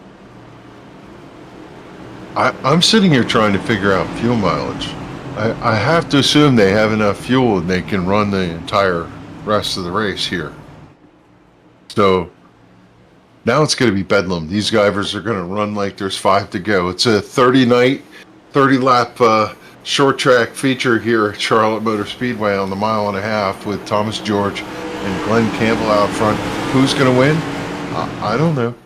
Could Schildhouse drive through the field? I like the position of the 51. I do too here. As we get going, everybody gets away well, but that number 6, again, if you are the control car, you get away better than anyone else here as Bentley Glazer, Glenn Campbell, 2nd and 3rd respectively. 4th place there is Joe Hudson, as Sean Britzman in the 51 is P5 coming through the night and trying to battle things out here with 43. Or the 51 of Justin Fuller, the 43 there, trying to keep things moving. The 12 and the 38, look at that drifting together as Lane Phillips is able to hold on to it, and we stay green. Lap 125 now on the track. I tell you, they are clawing for every position right now. Every driver is up on the wheel. We see the cars are pretty good into the racetrack, but yet you still see a lot of shifting left and right as at 93 and 20, the two of them are coming like gangbusters out of the back of the field with Kyle Trudell following them through. So don't count those 3 out. They are on a mission to get back up there after getting stuck in the back of the field with that untimely caution. Yeah, and as we hop on board here with Schildhouse, I mean, here's my question. You've got an absolute gaggle, a bee's nest of cars ahead of you. What do you do in this situation?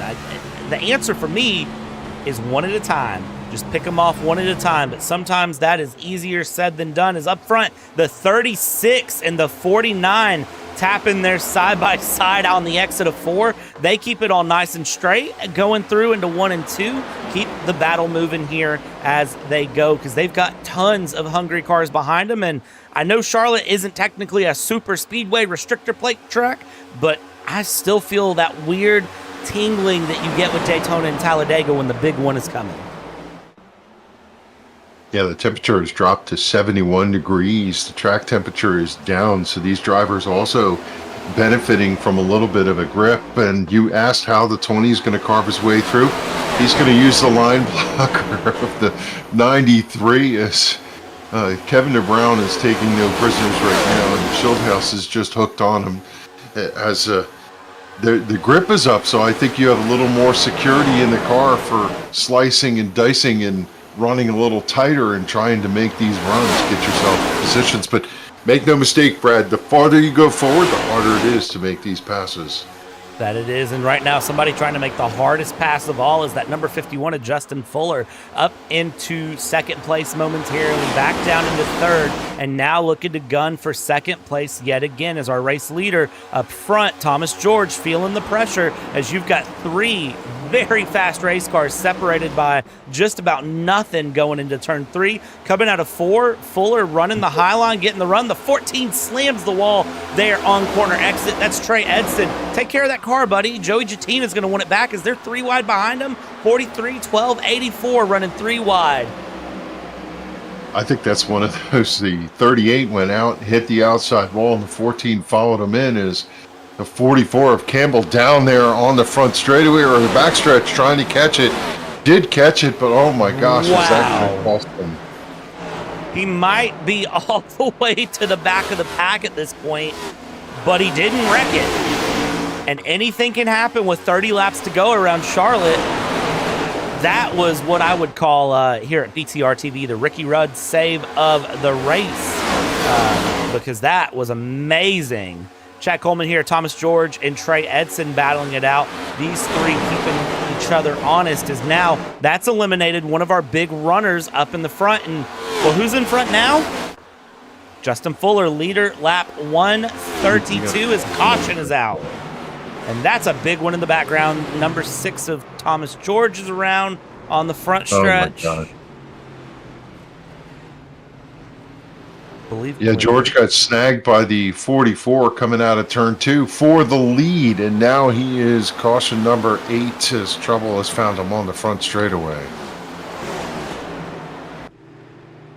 Trying to find, I don't have a trigger for where that went, so just gonna have to manually find it here the old school way as we go. And well, here's how this one happened. So the 6 and the 49, that's a bit of a love tap, I'd call it. Wiggle left, wiggle right. How nobody hit that 6, I will never understand.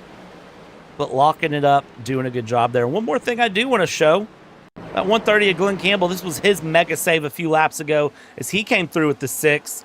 I mean, look at the car control there from him as he came through around, held onto it, still held onto it, and didn't touch a wall. Absolutely ridiculous.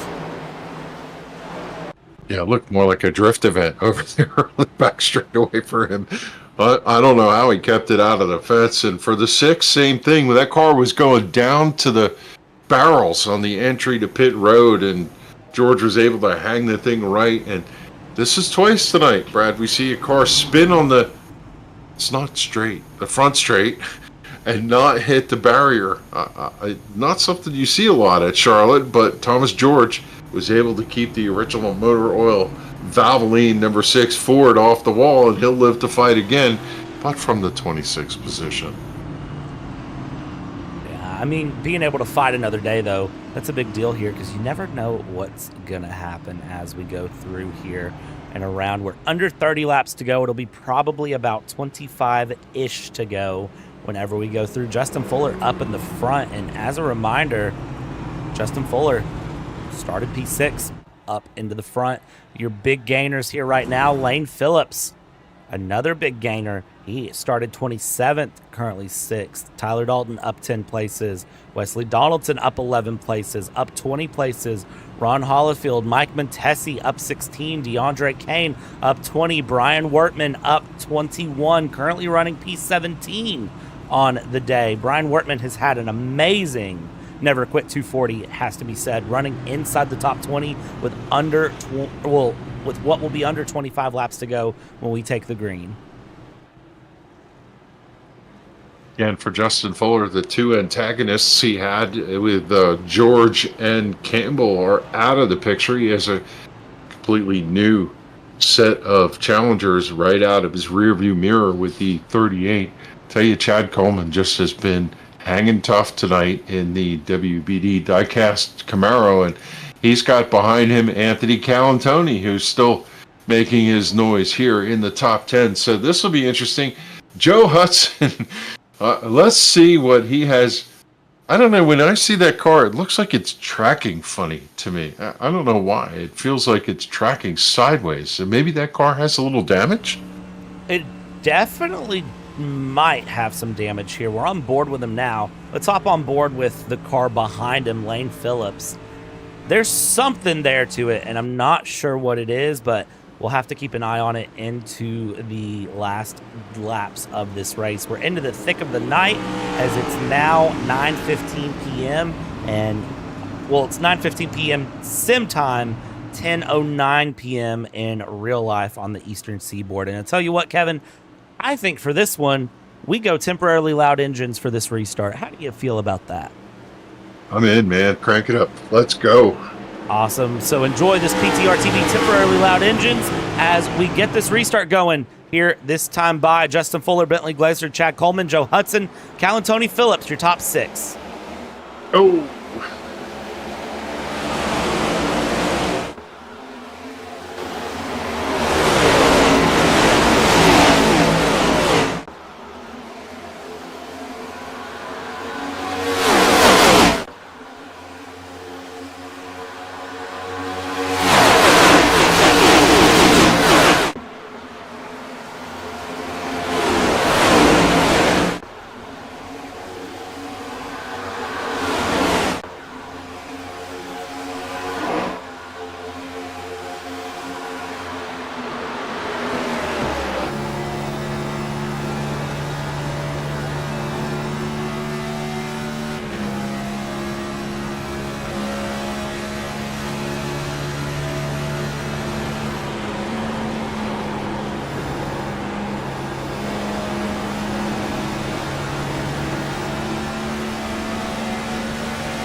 Donaldson and Lane Phillips. I tell you what, you want to talk about some hard-fought battles.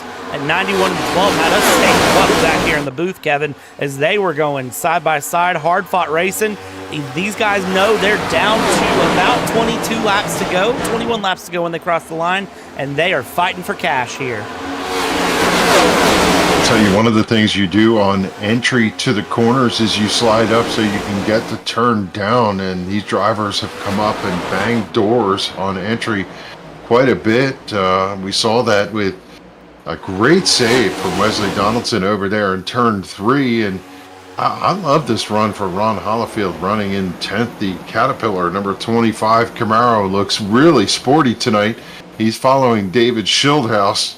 Keep on that back bumper, Ron, as they roll through. These cars, I know there's more grip in the racetrack, as I think we finally reached 70 degrees ambient temperature, but they look a little nervous here as these guys are up on the wheels, elbows up.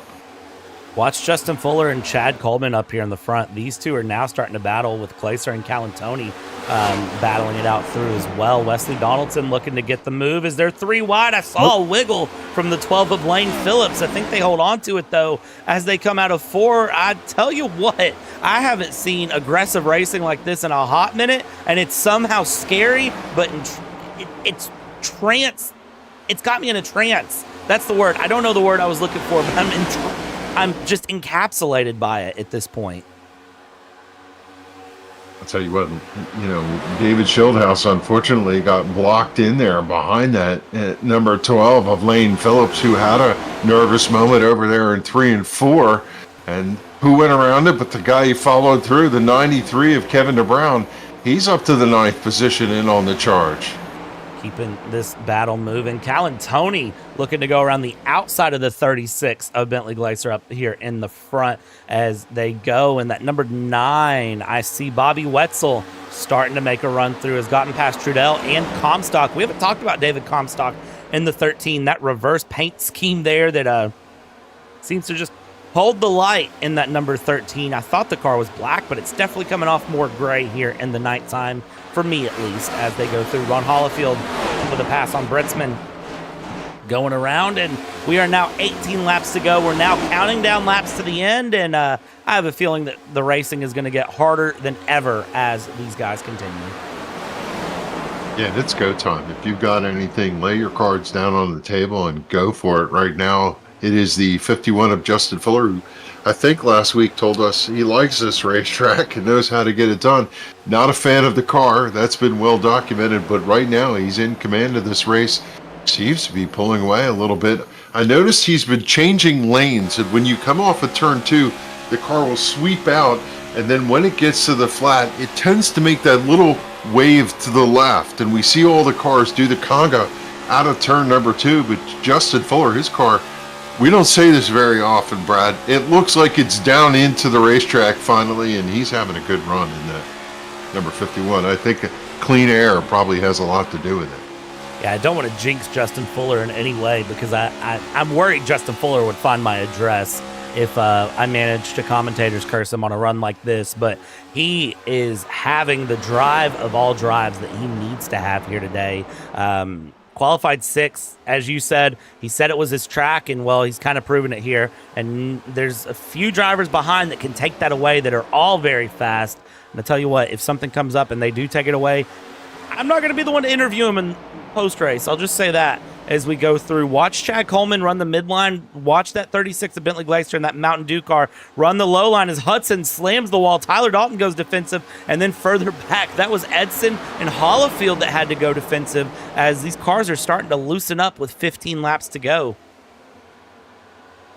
Yeah, they've been running on the ragged edge since we went back to the restart, and they are burning the tires off right now. I wanted to update Glenn Campbell and the 6 of George, the two of them running 18th and 19th after the incidents that brought the last caution, and they're trying to make their way back through for a deserved finish, but right now they're running nose to tail in that top group, all the way back to about Tyler Dalton, who's up in that high side running 7th. Nobody able to gain any ground on the 51 of Fuller. He's in command of this race with 13 to go.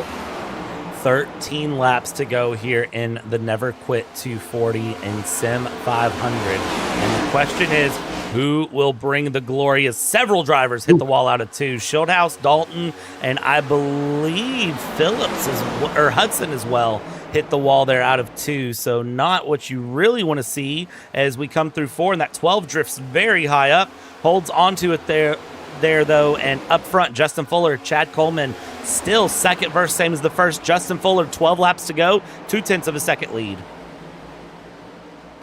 Yeah, I know this is an odd thing to discuss, but should there be a caution, the million-dollar question is, would you go and get that extra set of tires if you happen to have one, and would it pay off? I think speed would probably trump track position, but it depends, and I wouldn't want to make that decision for Justin Fuller. If he's comfortable where he stands, I'm sure he wants to see this thing go green to the finish. If I'm him, I want this thing green to the end, and if someone wrecks, I'm probably going to be yelling at him. I wouldn't be happy at all, but right now, he's got the fight of his life for the next 11 laps. Chad Coleman, no slouch behind the wheel here, so watch for that number 38 to really be hungry for a win. If you're familiar with this Monday Night Series and you've been watching, you know that number 38 definitely has something he wants to give as they go through. You've got your winners on Monday nights. It's been David Schildhouse, Cody Harris, Schildhouse, Stephen Miles, Mark Jorgensen, and last round went to Schildhouse. Right now, Justin Fuller would love to put his name in the list. Chad Coleman would love to put his name in the list. And right now, side by side, out of turn 4 down the stretch, it will be Fuller scored for leading 10 laps to go here. Make it 9, actually, as they go through. And as of right now, Fuller and Coleman, this is going to end only one of so many ways. Does Fuller have enough left here, Kevin? I don't know. Yeah, he's getting the benefit right now. Bentley Glazer running the high line with him, which is going to help push that side down, but he went way up high on entry, and the 38 is able to nose in for Chad Coleman. Oh man, there's $50 on the line, and I know he wants to win. It's been quite some time since we've seen that 38 in victory lane, and for the 51, it's been bridesmaid on how many occasions this season. He knows he wants to knock one in the win column here at Sim 500, and Bentley Glazer, I think he wants to do the spoilers. Sparks off the right side of the 51. He is using every inch of this racetrack. Look who's crept into the position while these guys are running. It's Trey Edson looking to see if he can get a win for the boss man.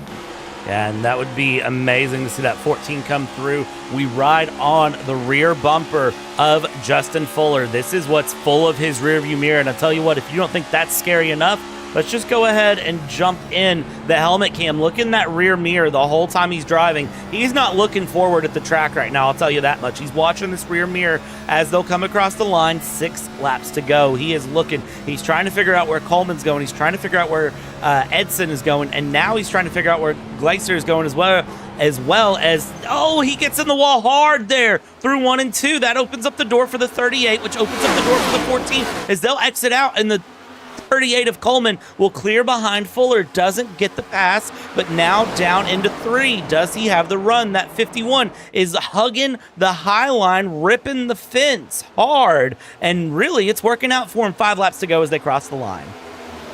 Yeah, we talked about the bottom feeders we saw earlier in the daytime. Now at night, it is the top line, and he's physically scraping the right side against the wall. Trey Edson was running that bottom line, had made quite a bit of ground, now loses it as the 38 of Coleman has secured second again, with Glazer sitting in third, and Edson's come back to the high line to see if he could regroup and come back and challenge for the lead.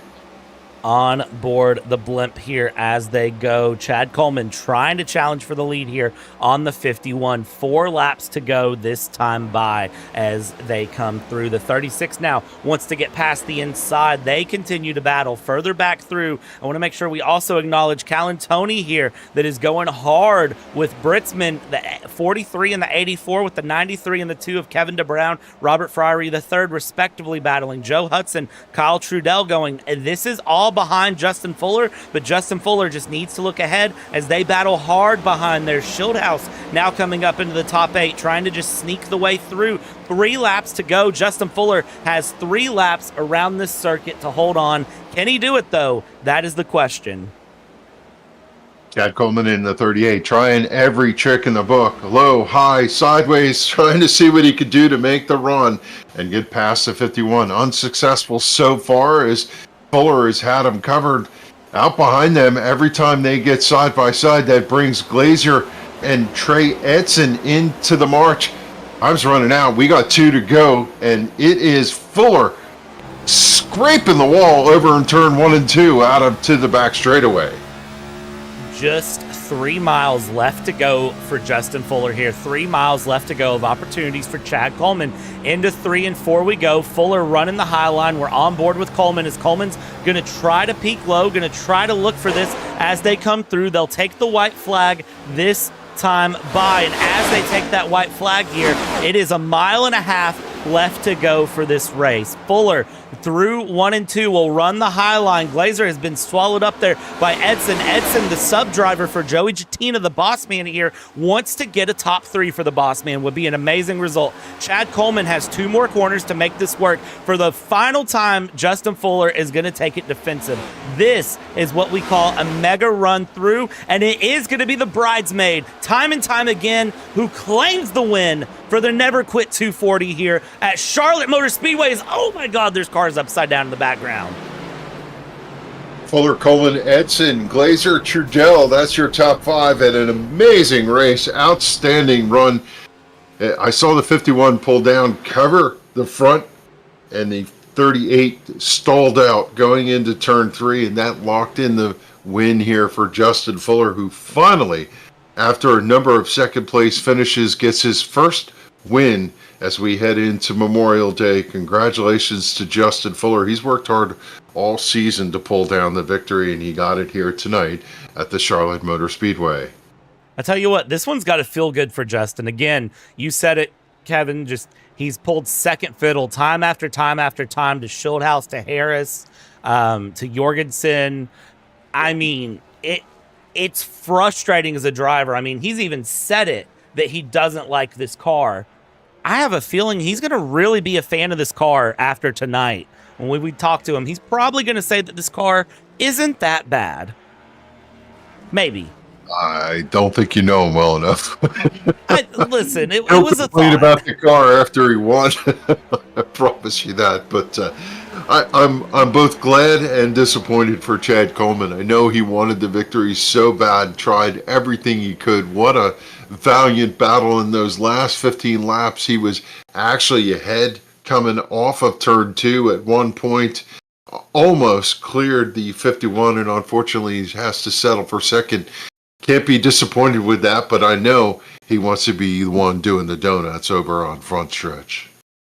But unfortunately, only one person can win and take the $50 cash for winning this race here from the Cook's Landscape Group.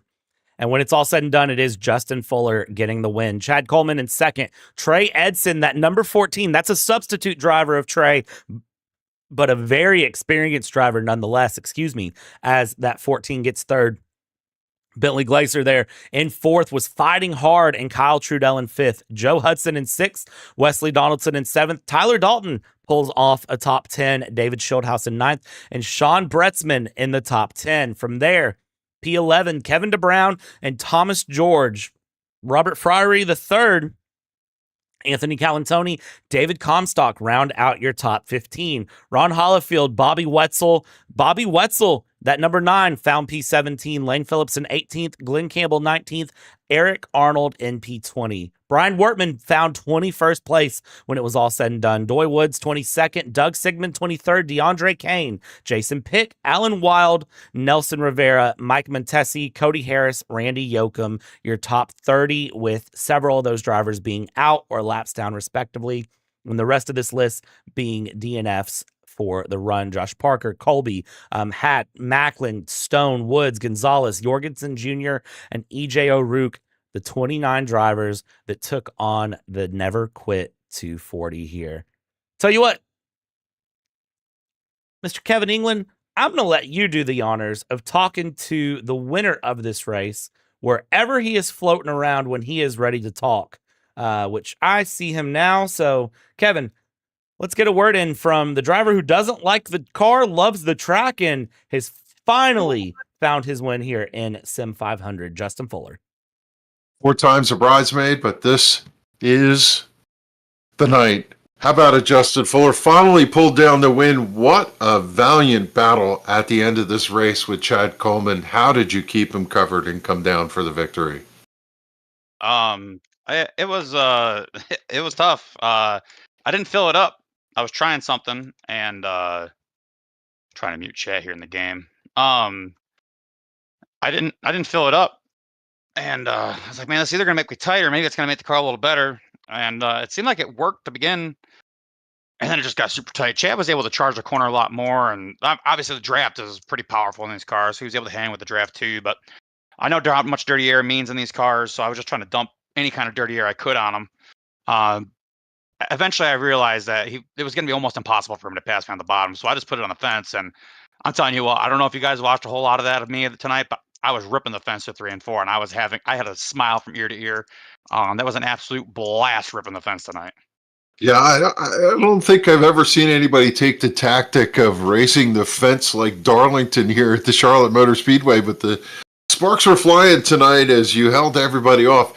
I don't know how much you were aware of the charges that were coming from behind you and how much energy. Trey Edson at one point got down underneath you guys for 3 wide out of turn number 2, but it looked like to me that you just kept your foot planted and tried to focus out the windshield.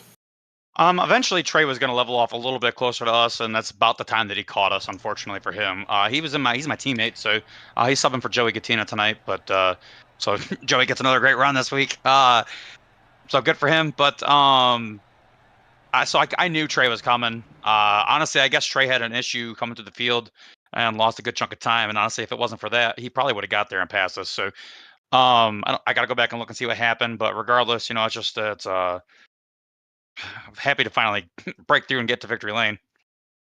It was an eventful night. Take us through the transition from day to night, how dark the racetrack was and all of that, the challenging conditions with the sun over in turn 4, the grip levels changing throughout the night.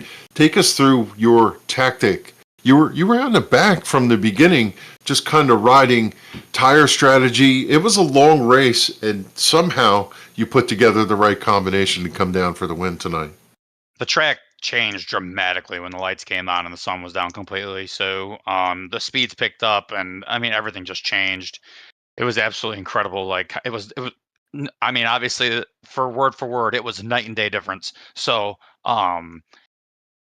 it's just all about being able to, adjust to those transition periods and being able to find the grip on the track. And tire wear kind of goes down as the track cools down, so you're able to run a little bit harder and be more aggressive, which makes it harder to pass because it's just these cars are so hard to pass in to begin with. So that doesn't help at all. But it was we rode in the back there for a good chunk of the race, just kind of biding our time. Long race, so wasn't really in any rush. I did get involved in a crash there. I got some significant left front damage, but my crew was able to do a pretty good job fixing that left front up and get us back out there, and we were able to come back to the front. Well, I'll tell you what, that unit's Toyota looked pretty solid tonight, and I'm happy for you, Justin. We've watched you all season long with the frustration of trying to pull down the victory, and I said to you that once you get the first one, I think we're going to see you pile a bunch of them, and, well, you got it tonight here at Charlotte. That's got to feel really good. Give a shout-out to anybody you want to say hello to, and thanks to. It does feel really good. There's a couple tracks on the schedule that I have circled, and honestly, this is one of them. So, for whatever reason, I've always run good here at Charlotte, no matter what the car is. So, I love this place. I don't know if it's because it's narrow or the way the angles of the corners are. I have no idea. But, thanks to Sim500 and all the admin I do. Thanks to Cook's Landscaping for sponsoring the series. Sorry that I didn't have their paint scheme on tonight for my first win of the season, but that's all right. We'll get him. We'll try and get him in there next time. Thanks to you guys for putting on the broadcast. I can't wait to go back and watch this tomorrow or pick through it a little bit. And thanks to everybody that watched. Thanks to all my teammates at Aftermath Motorsports. Thanks to Chad Coleman for running me clean there. That was fun at the end. He was definitely a little better than me, but it's so tough to pass in these cars, and he knew it. And I think he kind of conceded there at the end. He told me so. at least until the last lap because he saw everybody charging up in the back of us. So just a good night for the 51 camp. Finally break through the victory lane, and hopefully we can pile a couple more up here and see what we can do. Hope everybody enjoys their week off and good Memorial Day, and we'll see everybody in a couple weeks in Nashville. There you go. He's the winner of the Never Quit 240 tonight, Justin Fuller. Go down there and celebrate with your crew in victory lane, and we'll turn it over to Brad, who's caught up with our second place finisher tonight, veteran Chad Coleman. Chad, it's Brad up here in the booth. Listen, man, first thing I have to say, that was a hard fought run to the end. Just came up a little short, but you started second, finished second. Definitely doesn't tell the story of the night, though, does it? No, that was a good race. I wish the first of the race would have went like the end. I wish we'd have got some longer runs. The cautionary about 15 laps right there for the first 80 laps kind of sucked, but I mean it happens. I mean we got strung out at the end, had some really good racing. But right there at the end, yeah, I think Fuller said he might not have filled up with fuel or something. He got tight. And I was better than he was. I just couldn't clear him. He could get down on my door and he'd pull me back. And I looked back and I saw Trey and him coming, and I knew Trey and him had, 8 to 10 lap better tires than we did. So I was like, do I force it and try to get by Fuller here, or do I get back up in line and then just pin it on Trey's door and try to slow them down with the side draft? So that's what I done. And then I just kind of surrendered and waited for the last lap. I was going to try to dive it into one and see if I could get up beside Fuller. And then we'd have had a piston match down the back straightaway and into turn 3, and it would have been a lot of fun. We've done that a couple of times before. But I dove it into one, and I missed the bottom, and that was it. It was fun to watch through. It's been fun to watch you the entire race since we went live with this thing 2 hours ago. I mean, it was a hard fought run. Kind of tell me about, what you think, for the start of the race versus the end, how things changed throughout the race. Well, the first part of the race was pretty good. Track was still kind of warm. I like a warmer, greasy, looser racetrack. So for me, the hotter the better most of the time. But then towards the middle stages of the race, to where the lights weren't on yet, I mean, man, it got dark. Like it was dark driving the cars. I was like, damn, I can't see. And there's a couple of people saying the same thing. And then, of course, the lights came on. Track kind of changed. The groove kind of moved up higher and higher as the race went, which was kind of interesting because Charlotte's kind of always been a bottom feeder track for a dominant line. And man, we were up against the wall. I know Fuller was up against the wall. He was dragging it up there on the fence in 1 and 2. But basically it just track tightened up a little bit, gained some grip, gained some speed, and overall, really, it made it harder to pass at the end. Is what it did. Definitely did. And it didn't seem easy to pass from the jump, though. So here's my follow-up question, Chad. What's the plan? We got a week off, and when we come back, it's Nashville. How are you feeling about Nashville? I hate that place. Really, it just turn 1. Like, I don't really like to drive tight, and turn 1 there is always like just crazy tight. So we'll put all the brakes in the rear that we can there to try to get through there, and then we'll try to survive 3 and 4 and see how it goes. But we had fun tonight. Congrats to Fuller and Trey. Trey racing I think he ran for Joey tonight. Congrats to Fuller on the win. We had a lot of fun. I raced with Fuller a long time. Raced with Trey for a really long time. But that's what makes Sim500 for me fun still. Just a bunch of these guys I've been racing with for 20 years. Awesome, Chad. Well, it's fun to watch you run through. And before we let you go and enjoy second place and, catch up with everyone and kind of regroup before we take a week off, anyone you want to thank or shout out here? Yeah, thank all the admins at Sim500. Thank you guys for broadcasting tonight. And thanks, Wesley, for painting the car that I'm driving now. And all the guys down there on my team channel. I know Josh had a good run going, and he fell out.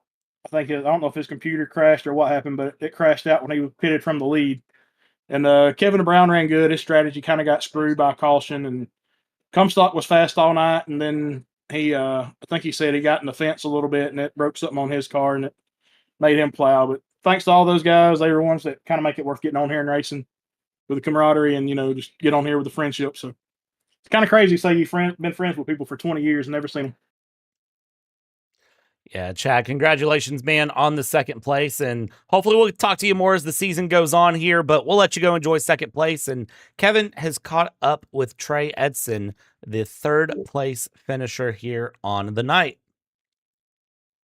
Yeah, down here on pit lane with Trey Edson. Trey, the boss man, was watching the event tonight, and you brought home his car in a third place finish. Woulda, coulda, shoulda, man. That car was hooked up on the bottom coming down through there.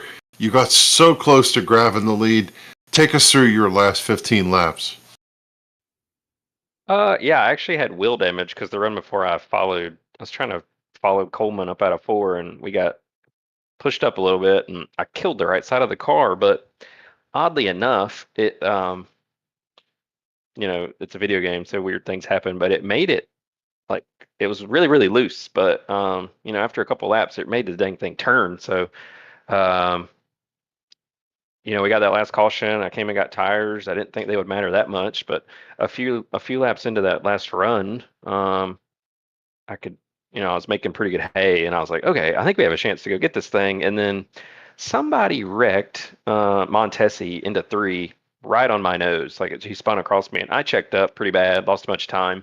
I think that's probably what costed us a chance to get the win. But either way, I don't run the Monday series very much. I've been running another league, getting my ass handed to me, so it's nice to come over here and put a good show together for Joey.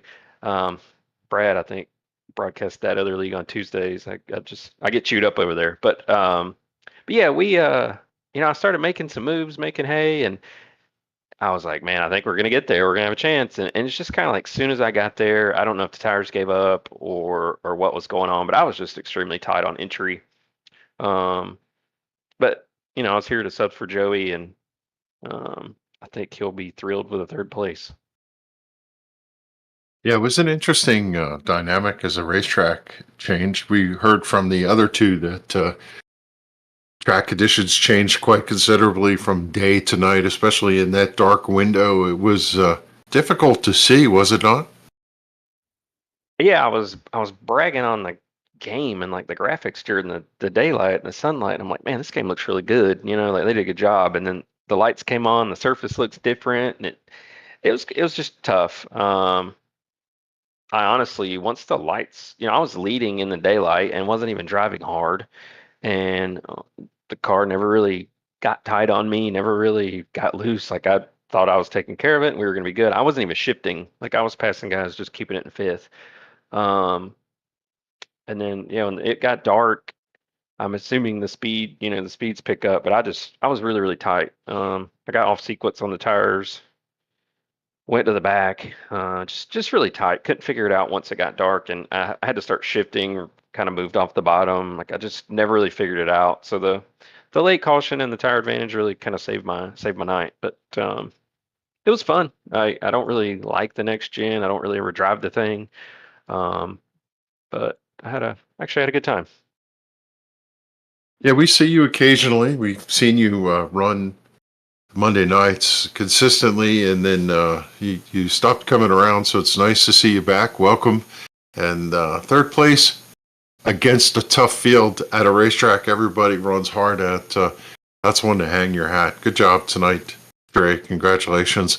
Sharp paint scheme. Thank you for bringing in a patriotic scheme, and congratulations. Anybody want to give a shout out to before we close it down tonight? Just thanks to you guys. You take time to put these broadcasts on, and Joey for reaching out. He could have picked anyone and asked if I'd do it, and he knows, I don't really race a lot over here on Mondays, so I was glad to do it. I might race on Wednesday. I really like Gateway. I saw that was mentioned today in the chat, so might show up Wednesday night. I think I can sub if anybody needs me. Just hit me up. There you go, Trey Edson. He got the job done tonight. Podium finish for the 14 for Joey Jatina.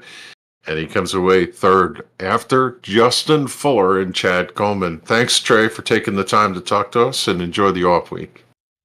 Appreciate it. Kevin, it's been a doggone good Monday here. It has to Yeah. be said. I don't have a better way to phrase it than it's been a doggone good Monday. Yeah, I just think this track brings out the best in what sim racing holds, and we saw an outstanding race. And hey, congratulations to Justin Fuller, and let's see what happens. He said he doesn't like Nashville, but I think it was Chad Coleman. I don't remember. One of them said it, but I like Nashville. I think it's a pretty racy track. It reminds me a little bit of running around, say, New Hampshire. So I think we'll see an outstanding race next week. Oh yeah, Nashville's a great track. I can't believe I heard that doesn't like Nashville. Nashville's a good track, though. We'll see how things go, and I think it'll be fun. But of course, to get to that in 2 weeks, we got to get through the next couple of weeks here. Tons of special events coming up next week for the Memorial Day holiday, and then of course we have plenty of racing coming up on the channel this week. I knew that I recognized the name for Trey Edson, and I couldn't think of where, and it's from Area, which is tomorrow night, where Corey will be back. So if you enjoy Corey Silva's voice more than mine that you've had to deal with for the past week, well, he's back tomorrow, so come and give him some love. And then, of course, Wednesday night, Elbows Out, me and Andre will have a great time. Thursday night is the Area Pro Series, and then we go through Sunday Triple Bypass, and then again, we follow things up with some special events next week. Lots of our leagues taking the week to relax and enjoy and celebrate the Memorial Day holiday. But here at Cook's Landscape Group, the Never Quit 240, tell you what, that was a success and a half. Kevin, we're going to send this one off, and I got to tell you, it's been a pleasure to have you here, and I can't wait for 2 weeks' time. But on behalf of Kevin, my name is Brad. We've taken you start to finish. Be sure to join us here in 2 weeks for the next Sim 500 production. Good night.